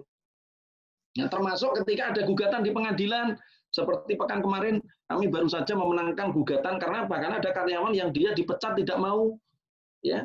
Kemudian dia melakukan gugatan di pengadilan perdata. Kami digugat 2,5 miliar saat itu. Ya, akhirnya kita berperadilan, bertata peradilan ini di pengadilan negeri di Kutai Barat sana gitu. Saya sempat datang di akhir September itu. Dan alhamdulillah ini sudah selesai. Saya perusahaan dinyatakan menang karena memang kita tidak melanggar normatif peraturan apapun kok gitu. Nah, berkaitan dengan ini kawan-kawan sekalian, walaupun kawan-kawan ini di teknik elektro, saran saya ya karena Omnibus Law di bagian 4 bidang tenaga kerjaan sekarang masih diperdebatkan gitu ya. Kawan-kawan bisa belajar membaca-baca di Undang-Undang Nomor 13 tahun 2003 itu tentang tenaga kerja. Secara normatif sudah dilindungi di situ. Bagaimana ketentuan lembur, ketentuan upah, ketentuan tunjangan jabatan, ya, ketentuan pelatihan dan seterusnya dibahas di situ. Corporate legal, nah ini orang hukum masuk di sini bicara tentang apa? Vendor. Nah, bisa Anda bayangkan kalau misalnya ada vendor mengerjakan perbaikan alat berat kita. Ada satu alat berat kita rusak. Pekerjaannya total berapa? Ada 2 miliar misalnya. Karena apa? Ini namanya overhaul. Breakdown-nya udah total, di HM-nya horse meter-nya sudah habis sehingga harus dilakukan permajaan kembali. Itu sekitar 2 miliar. Angka 2 miliar ini kalau tidak kita ikat dengan legal standing yang kuat, apa yang terjadi? Repot. Jangankan masalah yang gede ketika ketidaksesuaian fungsi yang setelah dilakukan perbaikan. Masalah makan saja. Saya itu satu site proyek tanda tangan makan setiap bulan itu 600 juta. Jadi setiap hari itu ngasih makan orang itu 20 juta. Ya kali 30 600 juta.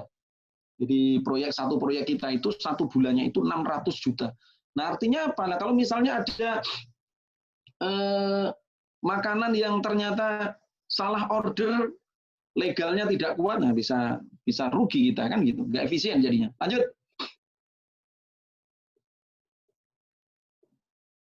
Lanjut Mas Aryo. Sudah ke display, Pak? Oh, belum tuh? Masih. Oh, ya. Sudah ya. Oke. Nah, ini nih. Ini bicara tentang HR. Ya, ada organization development, ada training and development. Ya, bicara tentang core values tadi, bicara tentang quality improvement. Nah, quality improvement ini bagi kawan-kawan nanti yang bekerja di Astra Group ini sangat kuat ya. Unilever itu sangat kuat tuh quality improvement-nya. Bagaimana orang-orang fresh graduate itu mereka dibayar lebih mahal fresh graduate baru itu di aspek ini, ya, di aspek ini. Makanya saran saya kalau nanti kawan-kawan ada pelatihan total quality management misalnya balance scorecard misalnya dilakukan di kampus atau Six Sigma dilakukan di kampus, ikutin, ya. Diikutin. Kenapa? Karena dengan sertifikasi itu, dengan pelatihan-pelatihan itu akan menambah nilai kawan-kawan nanti ketika melakukan proses rekrutmen. Ya.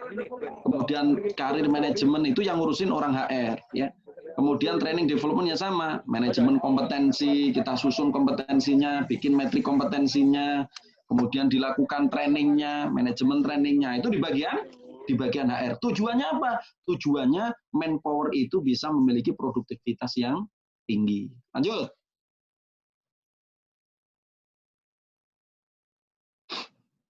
Nah, ini orang rekrutmen nih, ya. Orang rekrutmen sama HR operation. Ini yang ngurusin orang kalau sudah bekerja itu kira-kira nanti penggajiannya bagaimana, dapat apa saja, cutinya berapa lama. Kalau seperti di tempat saya ini saya sampaikan aja gambarannya kalau di perusahaan tambang ya. Kalau Anda sekarang start in masuk itu kalau sekarang ya di angka 6 juta, 7 juta, 8 juta ya.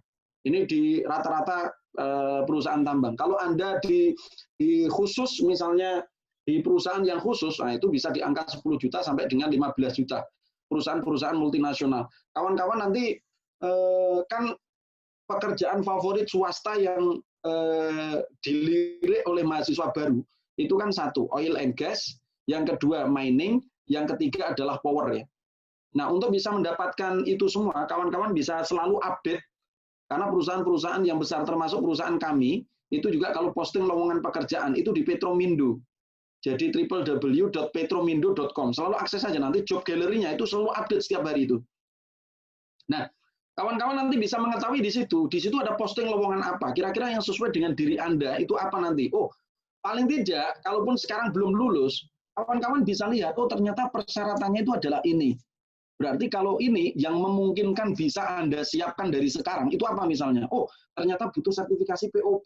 Kalau begitu nggak ada salahnya nih, saya harus POP. Ya. POP, kemudian mengikuti, searching, POP, BNSP, sertifikasi POP.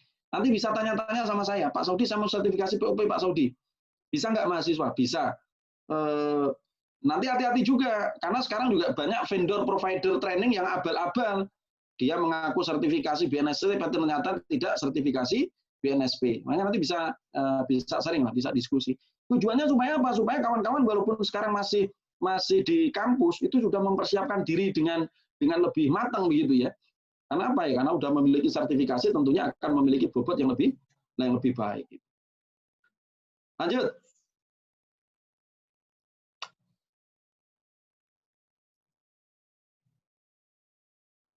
Nah, ini orang safety, ya. Ini K3LH nih, KPLH, Keselamatan Pertambangan dan Lingkungan Hidup, ya. Itu KPLH, bicara tentang keselamatan kerja. KPI-nya adalah jangan sampai ada orang kecelakaan. Kenapa? Karena kecelakaan tambang itu adalah kecelakaan yang paling berbahaya dan paling sering terjadi di dunia nomor 2 setelah penerbangan. Jadi penerbangan itu insiden di penerbangan itu kecelakaan yang membahayakan pertama, karena insiden itu ya penerbangan itu fatal gitu ya. Di tambang itu yang kedua. Jadi penambangan itu yang kedua. Apalagi penambangan yang underground ya, low speed gitu ya. Wah, itu perlu hati-hati itu yang berada di dalam tanah itu. Nah, kalau Pama, Persada, Rikobana Abadi, Buma, Petrosi itu adalah open mining dia ya, open pit. Jadi berada di atas atau berada di ruang ini. Nah, kontraktor tambang itu aspek keselamatan ini menjadi penting. Ada orang kena paku itu harus dilaporkan. Kenapa? Supaya ada proses preventive action yang dilakukan. Kalau begitu apa sih yang perlu kita perbaiki? Gitu kan? Apalagi kok sampai ada orang yang naik tangga jatuh. Semua aspek itu harus ada verifikasi pekerjaan safety-nya. Makanya perizinannya itu sangat ketat. Makanya kalau orang di tambang itu ya pasti sepatunya sepatu safety. Kalau di bandara gitu pernah ketemu dengan orang kok bawa sepatu safety. Ini kalau nggak ditambang ya konstruksi itu. Itu depannya besi itu sepatunya itu. Berat tuh. Kemudian pakai baju reflektor. Kemudian pakai helm, pakai kacamata, pakai pakai sarung tangan. Kenapa? Karena pekerjaannya menuntut itu gitu. Kalau udah berada di lapangan ya, aspek keselamatan kerjanya. Nah, kemudian aspek apa? Aspek kesehatan. Ini juga hati-hati kalau udah bekerja di tambang itu bisa Anda bayangkan kan, seharian gitu kerja berada di lapangan di tambang. Makanya waktu istirahat, manajemen diri, disiplin diri itu harus diperhatikan. Saya punya kawan yang Masya Allah, subhanallah, Masya Allah.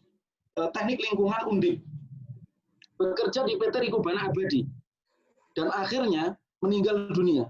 Meninggalnya karena apa? Meninggalnya karena gagal ginjal. Nah, setelah diselidiki, kenapa kok bisa gagal ginjal gitu? Ternyata punya kebiasaan. Kebiasaannya apa? Kebiasaannya itu, dia itu kerjanya itu harus selalu semangat. Supaya dia semangat, itu selalu dia lakukan doping. Dan itu sudah dilakukan sejak dia kuliah. Makanya saya wanti-wanti kepada kawan-kawan ini. Minuman yang terbaik itu adalah air putih, ya. Minuman yang terbaik ini adalah air putih. Jangan melakukan doping, extra jos lah, yang M150 lah, atau sekarang apa yang baru-baru itulah. Jangan. Kenapa? Itu merusak ginjal. Ketika bekerja di tempat saya, kondisi itu pun masih tetap berlanjut. Orang teknik lingkungan. Angkatannya lupa, 2009 atau 2010 itu. Kakaknya di teknik sipil itu.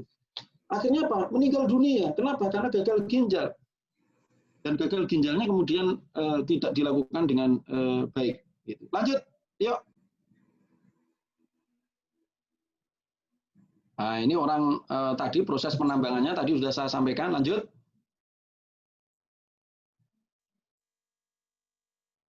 Kita lanjut sampai ke pada anu aja, bab berikutnya aja. Kontrak owner lanjut aja ini. Oke, Pak. Ini masuk aja, Pak ya? Ya, lanjut. Nah, ini ya. Ini. Oke, Pak. Sertifikasi profesi. Saya sampaikan, Mbak. Sertifikasi ini penting bagi kawan-kawan nih. Kenapa? Karena kawan-kawan akan memiliki keunggulan kompetitif dibandingkan dengan kandidat yang tanpa sertifikat.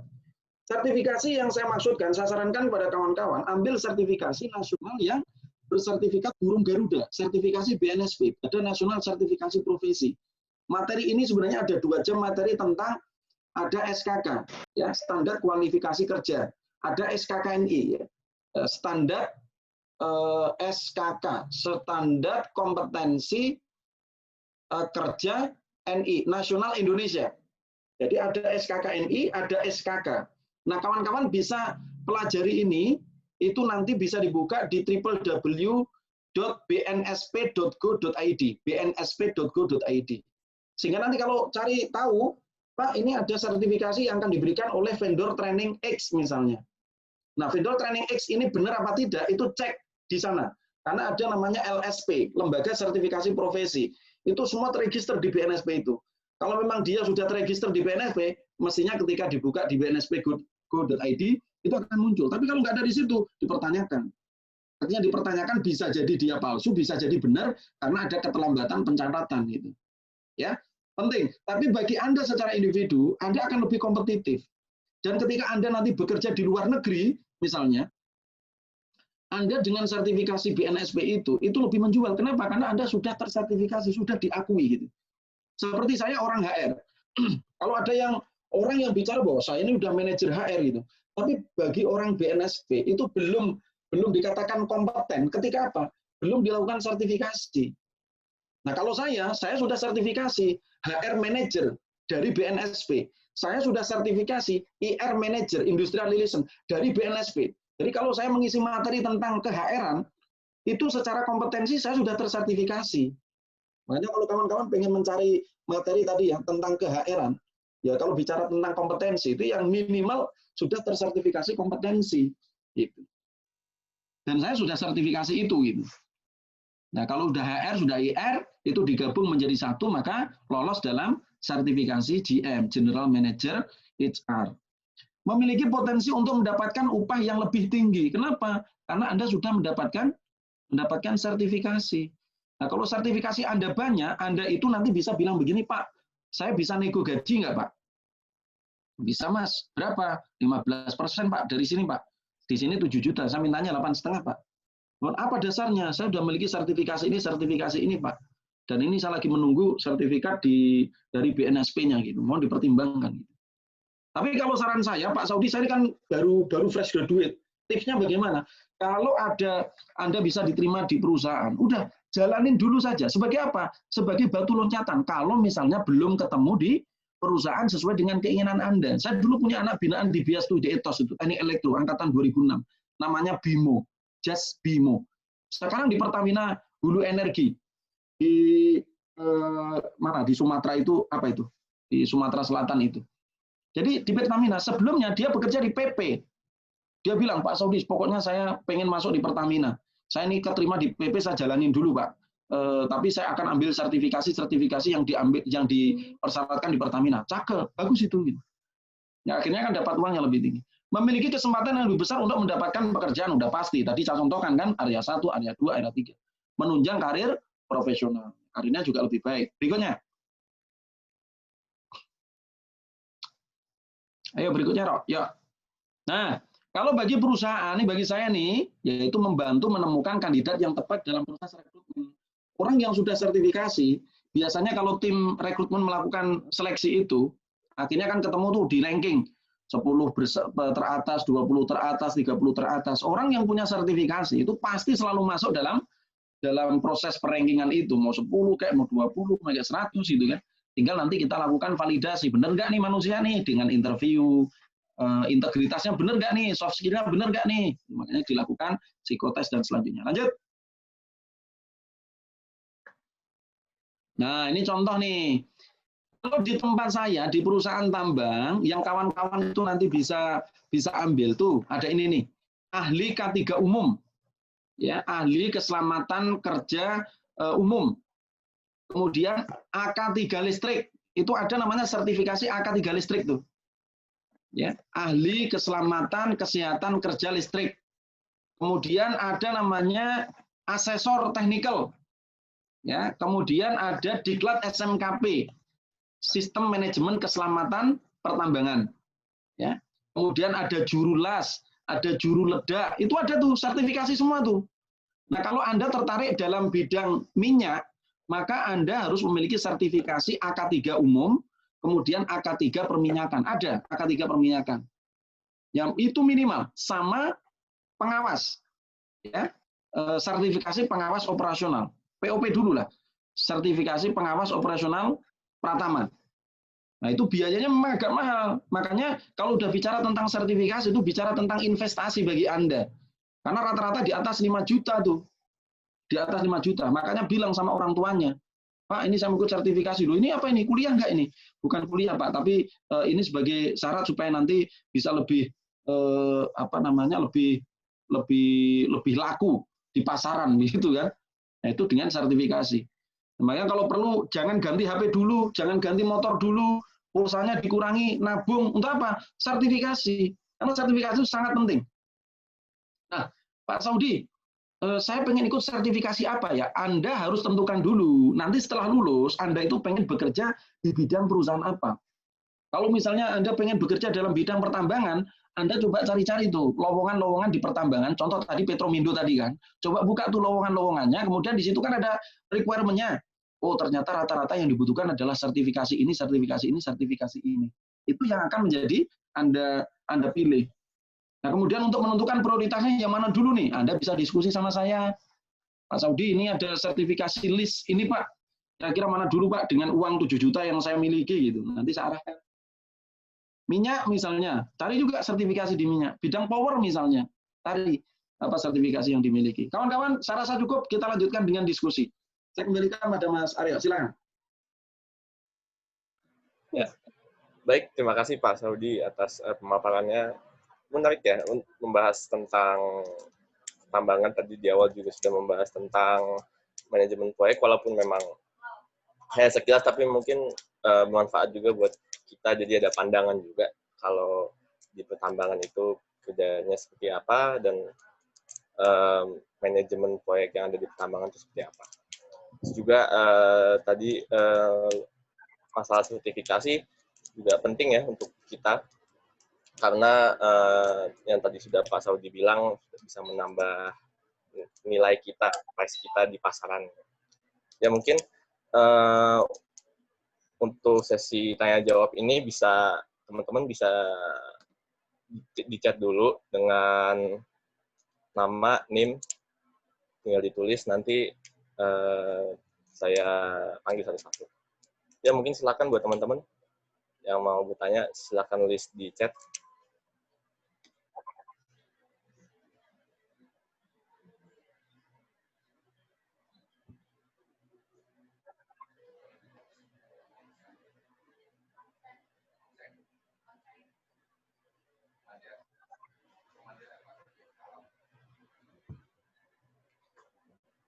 Oke, ini ada penanya pertama dari Saudara Husen. Ya mungkin buat Saudara Husen bisa open cam, jika bisa. Halo, Mas Husen? Ya, bentar. Udah kelihatan belum open cam-nya? Oh, kelihatan open cam-nya. Oke. Oke, mungkin Sastra Negara. Iya, Pak. Izin bertanya, Pak. Ya, izin bertanya, Pak. Ya, sebelumnya perkenalkan, Assalamualaikum warahmatullahi wabarakatuh. Perkenalkan, nama saya Husin dari Teknik Elektronika 2017. Saya ingin bertanya, Pak, mengenai tentang sustainability terkait batu bara ini sendiri, Pak.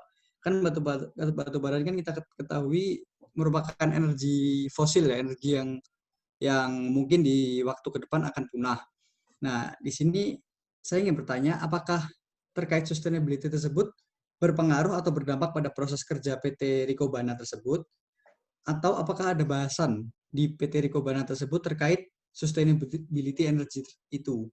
Dan yang terakhir, bagaimana pengaruh terhadap pekerja di bidang mining terkait masalah tersebut, masalah sustainability energy tadi. Mungkin cukup sekian, Pak. Terima kasih. Ya, silakan Pak, bisa langsung dijawab. Oke, baik. Terima kasih. Pertanyaan yang sangat cerdas dan sangat strategik ya. Artinya mengapa saya katakan sangat strategik? Ini memang perkara tentang reserve komoditas. Di Indonesia itu cadangan batu bara seluruh Indonesia itu kalau ditambang terus itu masih 150-an tahun lah yang akan datang. Tapi setelah itu akan mengalami pengikisan, pengurangan karena udah habis gitu ya. Artinya apa? Berarti kan sumber daya energi fosilnya berarti sudah tidak ada itu kan. Makanya di dalam bicara tentang stakeholder pemerintah nih yang memperhatikan ini, yang mengurusi bidang ini, maka harus dicari alternatif energi cadangan yang lain gitu kan. Makanya orang yang power, kalau di Indonesia Power itu saya pernah membaca majalahnya itu mereka melakukan inovasi-inovasi, melakukan penelitian berkaitan dengan sumber daya alam yang bisa digunakan untuk menghasilkan energi. Yang angin lah, yang sampah lah, yang bahkan ombak di lautan gitu ya. Itu juga bisa menjadi alternatif sumber energi. Nah, sekarang apa dampaknya bagi perusahaan? Sebenarnya kalau bicara tentang kontraktor tambang, kontraktor itu sebenarnya aset yang dimiliki itu kan satu, alat. Yang kedua, manusia. Ya kan? Pengeluarannya kan di situ. Kalau bicara tentang bisnisnya nih, itu kan alat dan manusia. Artinya, kalaupun tidak ada batu bara, itu bisa bekerja dalam komoditas yang lain ya. Katakanlah ekstrimnya, ya kita nambang pasir juga bisa, ya kan? Nambang nikel juga bisa, nambang emas juga bisa.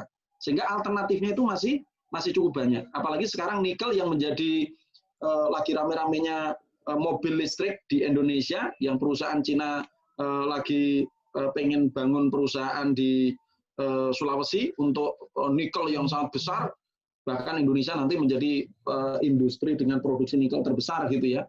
Makanya Tesla kan akan membangun pabriknya tuh di Batang gitu ya. Nah, kita bisa menjadi kontraktor perusahaan di sana. Kenapa? Karena kita punya alat itu kok. Proses pengerjaannya sama. Bahkan kalau di tambang emas itu alat-alatnya itu lebih kecil. Alat-alatnya lebih kecil. Tambang batu bara itu unit-unitnya atau alat-alat itu memang yang paling gede-gede itu. Yang kelas 200 ton, kelas 100 ton gitu ya. Tapi kalau emas itu hanya 40 ton, 20 ton gitu. Kita punya alat itu. Nah, bagaimana dengan manusianya? Bagaimana dengan karyawannya? Kan tadi, kalau karyawan yang berada di site, itu sistemnya kan sistem proyek. Artinya mereka statusnya, point of hire-nya itu adalah point of hire lokasi setempat di proyek. Artinya kalau misalnya Husein tinggal di Bero, ada Ricobana Abadi buka di Bero, maka NIK Anda, nomor induk karyawan Husein, itu 97. Berbeda dengan saya 61. Artinya kantor pusat di Jakarta, penerimaan di Jakarta, status orang Jakarta. Kalau Husein berada di Bero, kemudian proyeknya habis 5 tahun, ketika tidak dilanjutkan sama Berukul, Ricobana tutup, maka Husein itu akan diterminasi, akan di PHK. Ya, kecuali kalau Husein misalnya kondisinya bagus, kemudian nanti akan dipindahkan mutasi ke tempat lain, walaupun nomor induk karyawannya tadi Bero, dia dipindah ke tempat lain, statusnya menjadi orang interlokal, orang kiriman gitu. Jadi kalau bicara tentang bagaimana dengan nasib orang-orang ya, ada mekanisme hubungan industrial yang kita atur dalam perjanjian kerja masing-masing yang sudah kita bahas gitu, yang sudah kita sepakati, yang sudah kita bikin strateginya. Strateginya gitu. Kalau dari sudut pandang karyawan itu ya memang begitu, Sen. Jadi berbased on proyek tutup ya anggap aja selesai gitu kan. Tapi kalau masih dibutuhkan perusahaan bekerja di tempat lain, kalau Husein mau ya bekerja di tempat lain itu. Tapi kalau tidak, enggak Pak, saya sudah punya keluarga di sini, punya usaha di sini, mending dapat biaya terminasi, dapat pesangon ya kan. Kali 2 PMTK gitu kan, pemutusan hubungan kerja, lumayan dapat pesangon, penghargaan masa kerja. Kira-kira begitu, Sen. Lanjut. Oke. Baik Pak, menjawab. Terima kasih. Iya, oke. Ya, baik. Terima kasih Mas Husein. Mungkin buat selanjutnya ada Mbak Avel. Silakan Mbak Avel jika ingin bertanya.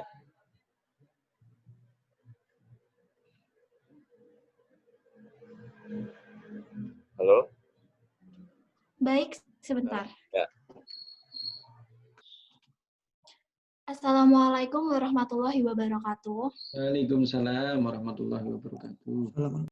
Mohon maaf Pak, sebelumnya saya hendak bertanya.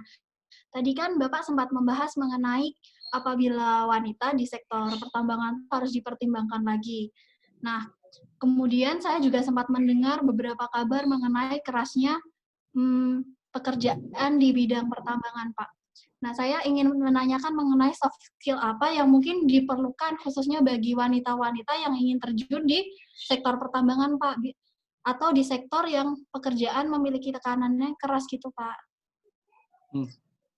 Terima kasih, Pak. Saran saya, kalau memang ada alternatif pekerjaan yang lain, jangan masuk di pertambangan untuk yang wanita. Kenapa? Karena resikonya banyak. Paling tidak itu memiliki 150% risiko lebih tinggi dibandingkan dengan laki-laki lah. Ya, kenapa demikian? Karena satu, bisa Anda bayangkan, lokasi kerjanya itu lokasinya jauh. Ya, sinyal nggak ada. Satu. Yang kedua, kalau teknik elektro tadi ada 27 wanita. Kalau di tambang itu, paling satu departemen itu hanya ada satu wanita, itu pun admin. Biasanya adalah orang lokal. Sehingga apa? Perempuan di sana itu menjadi makhluk yang paling sedikit jumlahnya, kan begitu.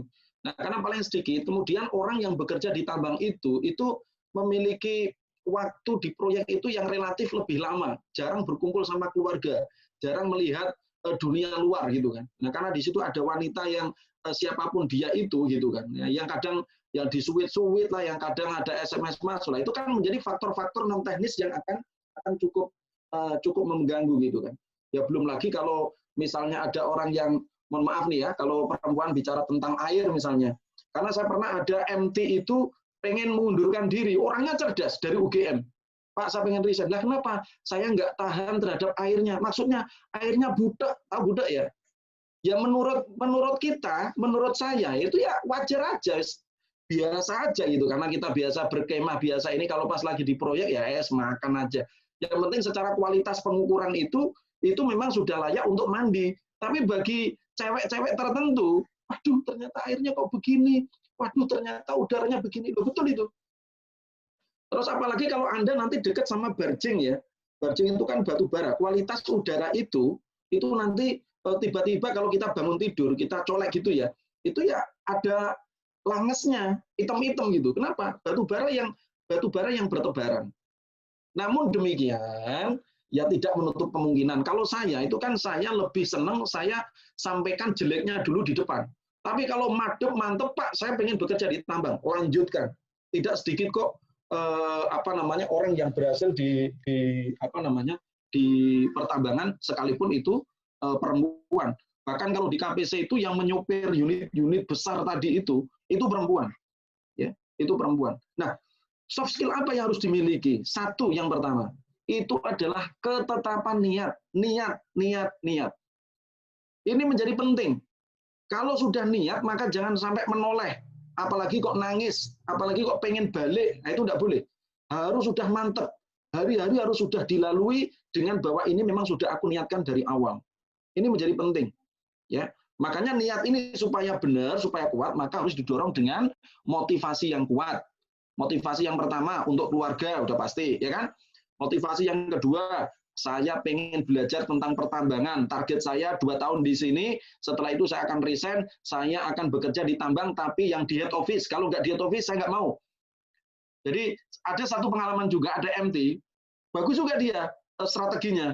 Pak, mohon maaf Pak, ini saya sampaikan di awal. Saya bergabung di Rikobana ini paling lama hanya 3 tahun, kata dia. Nah, maksudnya bagaimana? Saya 3 tahun itu mau ditempatkan di proyek, oke, ditempatkan di kantor Jakarta, oke. Tapi yang pasti setelah 3 tahun, saya akan berada di Jakarta. Kalau Rikobana tidak menarik saya ke Jakarta, saya akan resign, saya akan cari perusahaan yang berada di Jakarta mau menerima saya. Rikobana saat itu nggak ada formasi, akhirnya dia resign. Tapi akhirnya apa? Dia diterima di Petrosi dengan gaji yang lebih tinggi. Jadi, bikin strategi itu. Terus yang ketiga, kompetensi soft skill khusus yang harus dimiliki oleh perempuan itu adalah ketetapan iman, ibadah sing kenceng. Ya, jangan bahasanya itu namanya kalau udah di proyek di lapangan itu kan tiba-tiba Evelia nanti sore makan malam di mana? Aku ini bersama dengan diriku gitu kan. Diajak sama atasannya, diajak sama pengawas yang lain, diajak sama pengawas yang lain. Hati-hati. itu nanti bisa banyak fitnah, bisa banyak ini. Ya namanya orang jauh di ini kan. Saya kemarin juga baru ngurusin tuh ada perselingkuhan yang terjadi di tambang, ya hati-hati. Kemudian ada yang kalau di Jakarta di Bintaro ada begal payudara gitu ya, itu pun terjadi di tambang itu. Hati-hati, khusus perempuan tuh hati-hati. Nah, soft skill yang lain ini juga berkaitan dengan kawan-kawan. Karakteristiknya kan Anda perlu tahu ya, bahwa karakternya itu tidak boleh baper. Nah, bagaimana tipsnya ini? Saya sampaikan pada kawan-kawan sekalian. Pekerjaan tambang itu pekerjaan yang sangat boleh dibilang dinamis. Kenapa? Karena tuntutan dari customer. Sehingga kalau Anda bertemu dengan atasan Anda, kemudian lewat begitu saja tanpa menengok, tanpa memberikan senyum, ya biasa saja gitu. Pekerjaan ketika dibilang gimana sih ngerjain kok seperti itu, nggak bisa lebih lama itu mengerjakan begitu, ya biasa saja gitu. Makanya jangan baper. Tips sapu jagat yang saya ingin sampaikan pada Evelia dan kawan-kawan sekalian, soft skill ini harus Anda miliki. Adalah apa? Gunakan setiap saat, setiap waktu, kondisi apapun, siapapun manusianya, apapun reaksi mereka kepada diri Anda, sebagai kesempatan belajar untuk Anda. Kalau Anda bertemu dengan orang yang marah-marah, belajar. Oh, kapan lagi saya punya kesempatan ternyata marah-marah seperti ini. Kalau ternyata ada operator datang kepada Anda, Mbak ini gimana sih Mbak, uang lembur saya kok nggak sesuai gitu kan? Ini gimana sih pencatatan orang engineering? Kesempatan belajar kapan lagi saya dapat? Saya pernah didatangi sama operator orang kampung, anaknya tokoh kerajaan di Sambaliung, Kabupaten Bro itu. Kenapa? Karena dia melakukan tindakan yang melanggar aturan perusahaan, mau kita pecat, nggak mau. Kalau Bapak mencat saya, Bapak kalau datang ke sini selalu dalam bahaya, kata dia. Waduh, kapan lagi saya belajar seperti itu? Ya. Jadi saya sampaikan itu, Evelia. Kalau Anda sudah niat kuat, motivasi kuat, imannya kuat, gunakan setiap kesempatan sebagai sarana untuk belajar, dimanapun Anda berada, Anda akan tetap eksis. Tentunya ada manajemen diri, manajemen planning kehidupan yang tadi saya sampaikan ya. Kalau misalnya Evelia, saya enggak Pak, pokoknya pengen jadi wanita proyek misalnya, lain cerita. Saya pengen hidup di tengah hutan, siapa tahu ketemu orang hutan dan lain cerita. Ya kan? Kira-kira begitu Evelia. Lanjut ya. Oke, mungkin dari Mbak Apel udah cukup. Terima kasih banyak Pak, sangat membantu. Semoga ke Bapak. Terima kasih banyak. Baik, terima kasih Mbak Apel. Nah, ini mungkin next ada pertanyaan lanjut dari Mas Raden Gama ya. Halo Mas Raden, apakah NIM-nya itu sekarang begitu ya, 2106011171405. Iya, NIM-nya sekarang itu jadi di seluruh NIP NIM-nya ada angka semua Pak. Jadi nanti ada kode-kodenya juga, kalau 21 bisa teknik gitu Pak. Oh, saya dulu itu L2F001625. Apal sampai sekarang masih. Iya, kita semua harus hafal Pak kalau NIM. Iya. S1 itu menjadi alma mater tercinta. Raden Gama silakan. Ya, Mas Raden. Halo Mas Raden. Udah masuk ya? Wah, mantap Mas Raden. Ya, silakan Mas. Ya, halo. Ya, saya ada pertanyaan Pak. Jadi langsung apa dan di mana proyek terbesar yang pernah ditangani oleh PT Rico Bana, dan dari hasil bumi yang diolah menjadi batu bara tersebut, apa sih bentuk yang dikembalikan ke masyarakat sekitar pertambangan dalam konteks peduli lingkungan? Demikian. Ya Pak. Baik, terima kasih. Proyek terbesar Rico Bana itu ada di site namanya Site Lati, tapi itu tahun 2000 terakhir 2019. Dan sekarang potensinya akan kalah dengan proyek yang baru kami. Jadi proyek namanya proyek Sambarata. Kita punya long term project, kemudian volumenya juga bisa sampai 9 fleet, 9 unit-unit besar yang ada di sana. Nah, apa timbal balik yang kita lakukan? Kita punya departemen namanya Departemen CSR, bagian dari External Relation. CSR itu adalah kita melakukan pemberdayaan terhadap potensi-potensi yang berada di lingkungan sekitar tambang.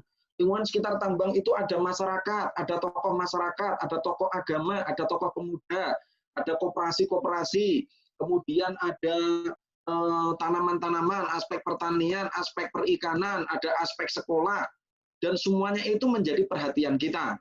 Apa yang bisa kita lakukan? Contoh, kalau misalnya ada kebutuhan kita nih masalah air minum aja itu kami kebutuhan, bisa Anda bayangkan kan, kalau ada 1000 orang bekerja dalam satu hari, saya itu bayangin 5 orang berada di rumah, 1 galon itu habis sehari. Nah, kalau ada 1.000 orang, kalau dibagi 5, itu kira-kira kan 200 galon. 200 galon sehari. Itu kan artinya menjadi prospek bisnis yang bagus. Caranya bagaimana? Caranya ini kita serahkan kepada masyarakat sekitar. Siapa yang akan mengambil proyek itu, kita arahkan kepada masyarakat sekitar. Pak, kami ada kebutuhan air minum. 1 harinya 200 galon. 200 galon ini silahkan kalau ada yang mengambil. Tapi syaratnya harus dalam bentuk koperasi, supaya tidak saling sikut. Ini proyeknya saya enggak. Tapi menggunakan koperasi. Kalau kita berinteraksi di tambang, areanya itu bisa jadi bersinggungan dengan beberapa kecamatan, beberapa desa, atau bahkan beberapa kabupaten, bahkan beberapa provinsi. Makanya kita identifikasi, semakin luas areanya, berarti akan semakin banyak ketemu stakeholder-nya. Maka tadi, kebutuhan air minum kalau misalnya jumlahnya 1.000 butuh 200, kalau 2.000, 400. Bisa dibagi menjadi 2. Ini untuk koperasi A di desa A, kecamatan A. Ini untuk koperasi B, desa B, kecamatan B. Apalagi misalnya kebutuhan untuk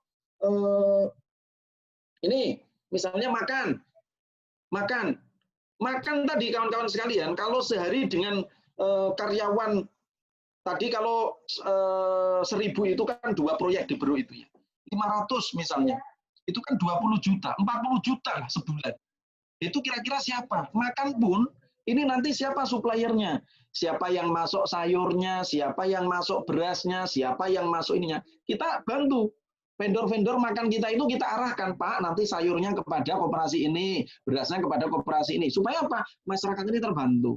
Nah, kemudian yang berimbas kepada masyarakat, kita membantu pembangunan pendirian sekolah. Kita memberikan pelatihan tentang bagaimana memverifikasi usaha pertanian, bagaimana mengolah perikanan, bagaimana memberikan pelatihan perbengkelan. Bahkan saya pernah membuka kerjasama dengan SMK setempat untuk apa? Kita latih menjadi magang mekanik. Kita ajari tentang cara perawatan dan perbaikan unit-unit alat berat itu pada mereka. Selalu kita libatkan, Mas. Justru ada prasyarat itu yang harus kita lakukan ya.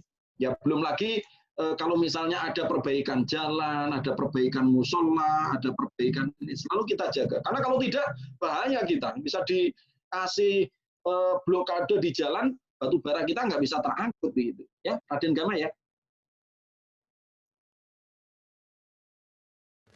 Ya, makasih Pak atas jawabannya. Oke. Ya, baik. Terima kasih Mas Aden atas pertanyaannya. Mungkin untuk mengingatkan lagi, mungkin yang mau bertanya bisa langsung di kolom chat aja bertanya. Soal nanti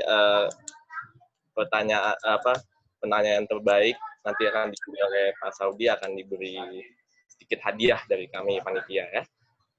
Ya silakan yang mau bertanya lagi. Tapi sebelumnya saya mau bertanya tentang manajemen proyek sih. Soalnya saya sedikit penasaran aja. Soalnya saya dulu magang di konsultan. Jadi kalau sama sih ada dapat materi sedikit tentang manajemen proyek. Cuman tadi saya baca yang manajemen proyek di pertambangan itu agak beda mungkin, kayak beda gitu Pak. Mungkin bisa dibuat komparisinya dari Bapak gitu yang membedakan. Kalau saya sih di anak perusahaan kayak industri ya, pengadaan jadinya ya Pak. Sama pertambangan Rikobana ini mungkin bedanya di mana ya Pak? Dari kayak saya industri bagaimana? Saya kan perlu tahu supaya tahu bedanya, karena saya tidak berada di situ kan. Kalau saya ini Pak, jadi lebih nanganin masalah detail basic engineering Pak. Jadi yang nanti misalkan di bagian saya itu ngurus pencahayaan, ngurus grounding segala macam gitu. Dan di mana proses yang saya lakukan itu hanya dari tahap inisiasi proyek sampai tahap perencanaan dan desain, Pak. Nanti yang pelaksanaan konstruksi sampai ke penyelesaian itu yang dilakukan oleh kontraktor sih biasanya gitu, Pak. Oh iya, makanya nih tak sampaikan nih kepada Aryo dan kawan-kawan sekalian ya. Yang tadi saya sampaikan itu sebenarnya adalah mengelola perusahaan kontraktor tambang itu sudah saya sampaikan semuanya dari A sampai Z semuanya. Nah, kalau bicara tentang rekayasa engineering, perusahaan konsultan, memang domain pengelolaan proyeknya itu hanya pada aspek perencanaan saja, pelaksanaannya itu sudah diserahkan pada orang lain. Jadi aspek perencanaannya itu pun ya bagiannya macam-macam kan, kalau bagian pencahayaannya sendiri, bagian energinya sendiri, bagian ininya sendiri begitu. Ya akan berbeda. Kalau skop yang tadi saya sampaikan kepada kawan-kawan, sebenarnya bagi saya itu sah-sah saja menjelaskan manajemen proyek kawan-kawan itu hanya di aspek tadi, mulai dari land clearing sampai kepada pengangkutan batu bara, selesai. Sore ini saya berikan itu saja, itu sudah bisa saya katakan bahwa itu manajemen perusahaan bisnis kontraktor tambang. Tapi saya tidak hanya memberikan itu kepada kawan-kawan. Saya memberikan secara keseluruhan, gedeannya, mengelola mulai dari sampai di head office-nya, tim-timnya. Sehingga mulai dari pengadaannya, mulai dari kontraknya, mulai dari persiapan operasionalisasinya itu sendiri, begitu kan? Kemudian sampai kepada bahkan sampai kepada CSR-nya, kemudian sampai kepada urusan sama warganya, kita sampaikan. Ya memang berbeda. Ya tergantung dari scope of bisnis dari perusahaan-perusahaan itu. Nah, dalam konteks menjelaskan materi ini, ya tergantung dari siapa yang membawakan, kan begitu. Kalau yang membawakan bukan alumni, yang membawakan bukan orang yang memiliki wewenang untuk menyampaikan itu, ya pasti nggak akan berani menyampaikan. Misal contoh nih ya, sama-sama kawan-kawan mengajukan materi PT Riko Bana Abadi gitu, tentang manajemen proyek. Disampaikan oleh level di bawah saya. Mungkin yang menyampaikan itu ya hanya disampaikan masalah satu sekup aja, ibarat binatang gajah, yang disampaikan itu ya kaki belakang kanannya saja gitu. Tapi saya kali ini kan menyampaikan kepada kawan-kawan, itu mulai dari gading, mulai dari belalai, mulai dari badan, mulai dari kaki depan, kaki belakang, sampai kepada ekornya. Semua saya berikan kepada kawan-kawan sekalian. Karena memang kenyataannya kalau bicara tentang manajemen proyek perusahaan tambang itu ya memang begitu gitu. Nah, kalau bicara tentang komparasi tadi ya karena memang bisnis skopnya berbeda. Bisnis skopnya rekayasa engineering di wilayah perencanaan saja, sedangkan saya bukan hanya perencanaan, eksekusi, evaluasi sampai kepada ya, kontribusi terakhir berkaitan dengan stakeholder yang ada. Itu makanya kan jabatan itu semakin tinggi itu sudah berbicara tentang holistik seluruh proyek. Jadi mikirnya tidak boleh lagi sektoral. Nah, makanya ini tak sampaikan kepada kawan-kawan. Nanti kalau kawan-kawan kalau lulus kerja, itu kan ada dua. Anda yang pengen bekerja secara spesialisasi atau bekerja secara generalisasi, atau yang ketiga campuran. Ya. Nah, kalau Anda bekerja sifatnya spesialisasi, saya pokoknya pengen menjadi ahli IT saja. Saran saya, Anda jangan bekerja di pertambangan. Kenapa? Karena karir Anda pasti mentok. Karir Anda mentok. Kenapa? Karena orang yang akan jadi project manager, orang yang akan jadi pimpinan atas itu adalah orang yang memiliki basic basic manajerial yang lebih luas, dan itu didasari dari latar belakang pengalaman dan latar belakang pendidikan. Yang menjadi direktur operasional di perusahaan tambang itu ya orang-orang tambang.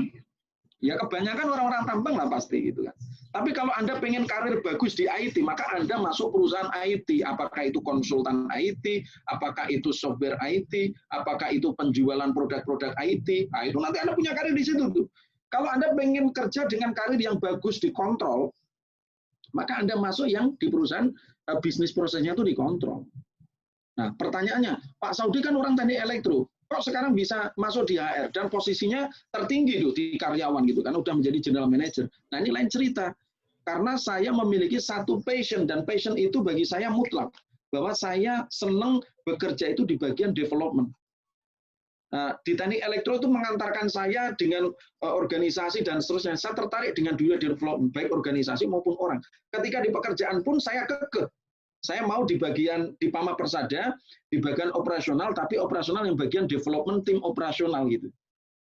Makanya saya minta, saya nego, saya diskusi sama orang yang interview saya. Kalau nggak ada posisi itu ya nggak apa-apa, saya nggak mau masuk gitu. Dan kemudian saya masuk ke sana. Saya memiliki track record yang baik, soft skill yang baik, integritas yang baik. Nah, ini ada rumusnya sendiri yang kemudian karir saya sangat baik. Dan kemudian, wah itu tuh ada Saudi tuh, Riko Bana tuh, cocok tuh kayaknya tuh, gitu kan. Digaji lebih banyak, dapat fasilitas lebih banyak, gitu kan. Kemudian gabung di Riko Bana. Gitu ya, Arya ya. Nah, ini kesempatan yang berharga nih, kawan-kawan nih. Nanti bisa korespondensi kepada saya apa namanya ya berkaitan dengan persiapan khususnya dari sudut pandang ke-HR-an dan perusahaan tambang ya, perusahaan tambang. Dan pesan saya tadi, saya mengajak kepada kawan-kawan belajar ilmu tentang soft skill tadi. Ikutin, saya akan sharing setiap pekan sekali itu. Ikutin aja. Hanya ngidupin YouTube aja kok kan begitu. Kemudian melihat, kemudian nanti bisa sharing di situ. Materinya nanti yang saya kupas semuanya sangat faktual dan bermanfaat buat kawan-kawan. Oke, lanjut. Oke, terima kasih Pak. Tadi atas pemaparannya cukup jelas dan juga tadi mungkin menjawab teman-teman juga yang mungkin banyak yang bingung mungkin loh Pak Saudi ini teknik elektro tapi kok bisa ke HR juga, cuman tadi sudah dijawab sama Pak Saudi sendiri. Mungkin ada yang mau bertanya lagi teman-teman?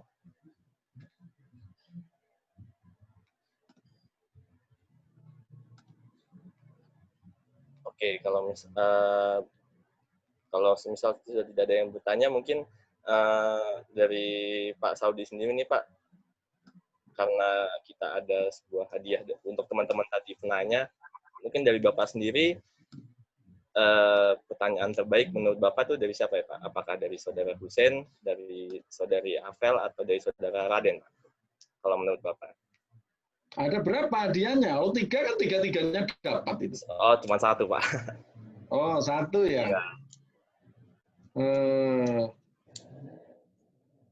Bentar. Raden tadi tentang apa tadi Raden?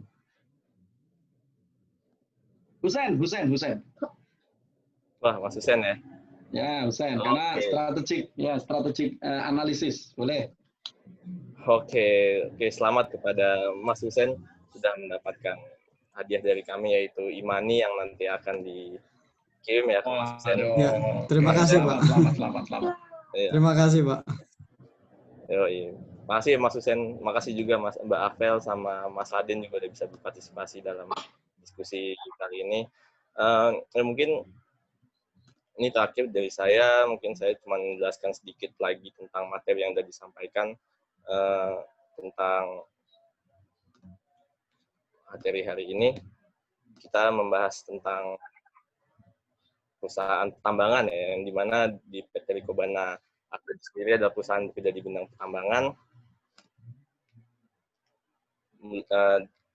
Setelah itu dijelaskan juga tadi oleh Bapak Saudi tentang memahami dan mengetahui tentang manajemen dan pengelolaan proyek, dari step-stepnya untuk aktivitas di lapangan seperti line clearing, soil removal, object removal, terus sampai serah terima lahan.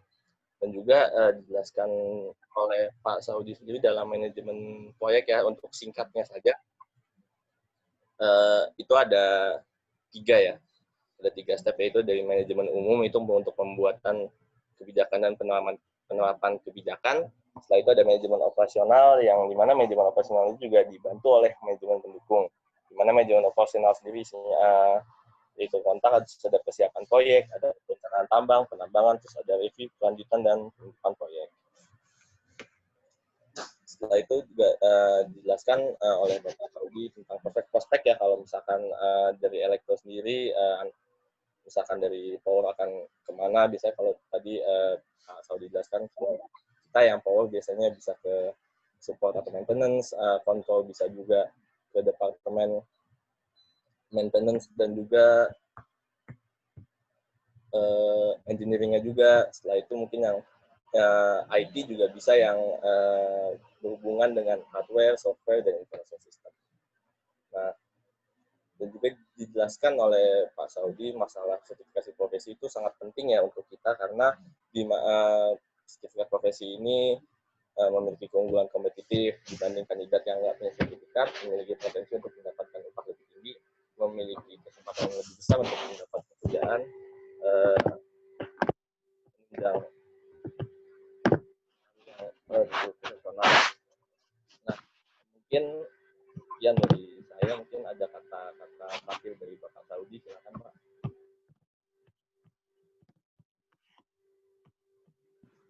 Oke, kawan-kawan sekalian, saya rasa situasi seperti ini dan semakin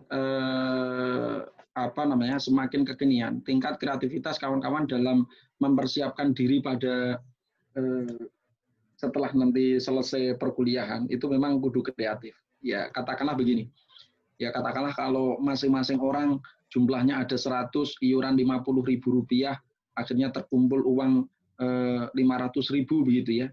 Kemudian 500.000 itu digunakan untuk, karena sekarang dengan adanya pandemik ini ada satu keberkahan sendiri bahwa sekarang itu saya bisa ke Semarang, bisa ke Solo yang biasanya harus terbang ngisi nginep di hotel gitu ya. Sekarang itu tinggal di rumah, ngidupin laptop, ngidupin HP, udah bisa langsung bersua silaturahim, bisa berbagi, bisa bersharing itu. Begitu mudahnya dengan Zoom maupun media-media conference yang lain.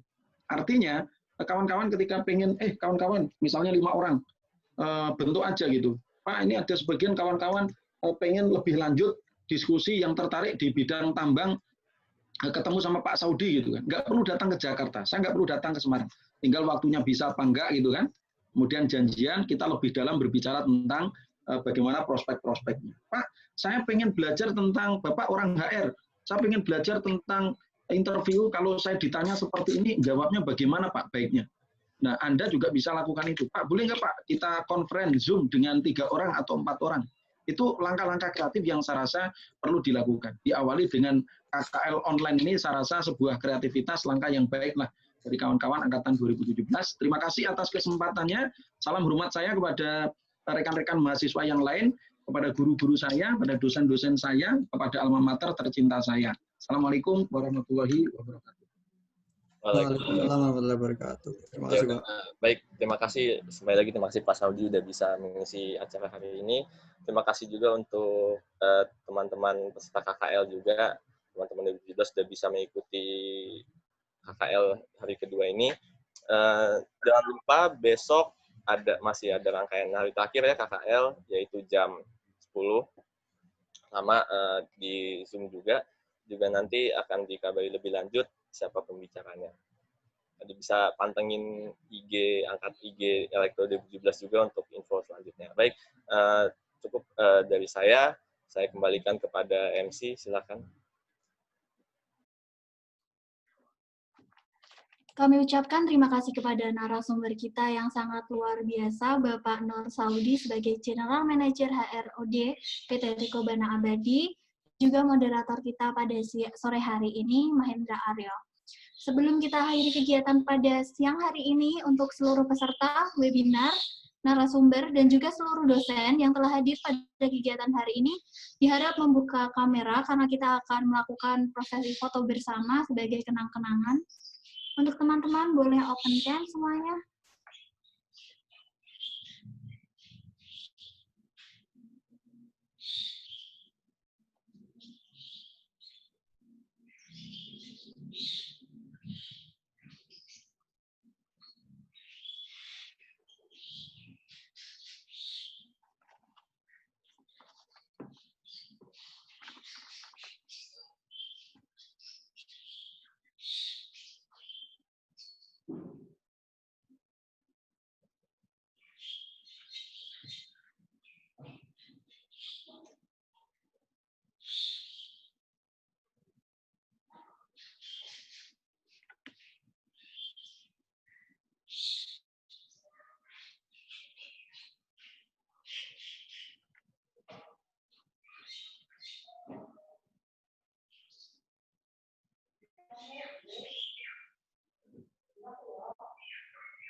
Cukup, terima kasih semuanya atas partisipasinya.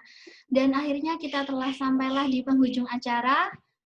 Tak lupa saya ucapkan terima kasih kepada Ketua Departemen Teknik Elektro, Bapak Dr. Wahyudi Sarjana Teknik Magister Teknik, Kepala Prodi Teknik Elektro, Bapak Yuli Kristian Sarjana Teknik Magister Teknik, Bapak Nur Saudi sebagai narasumber, para Bapak Ibu dosen wali yang telah menyempatkan hadir pada kegiatan KKL online kita pada sore hari ini, dan tak lupa seluruh peserta KKL webinar online yang telah mengikuti kegiatan dengan baik.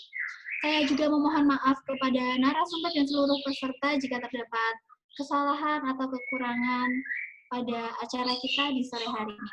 Untuk itu saya pamit undur diri, semoga kita dapat bertemu lagi di lain hari, dan semoga ilmu yang kita bermanfaat, yang kita dapat bermanfaat bagi kita semua.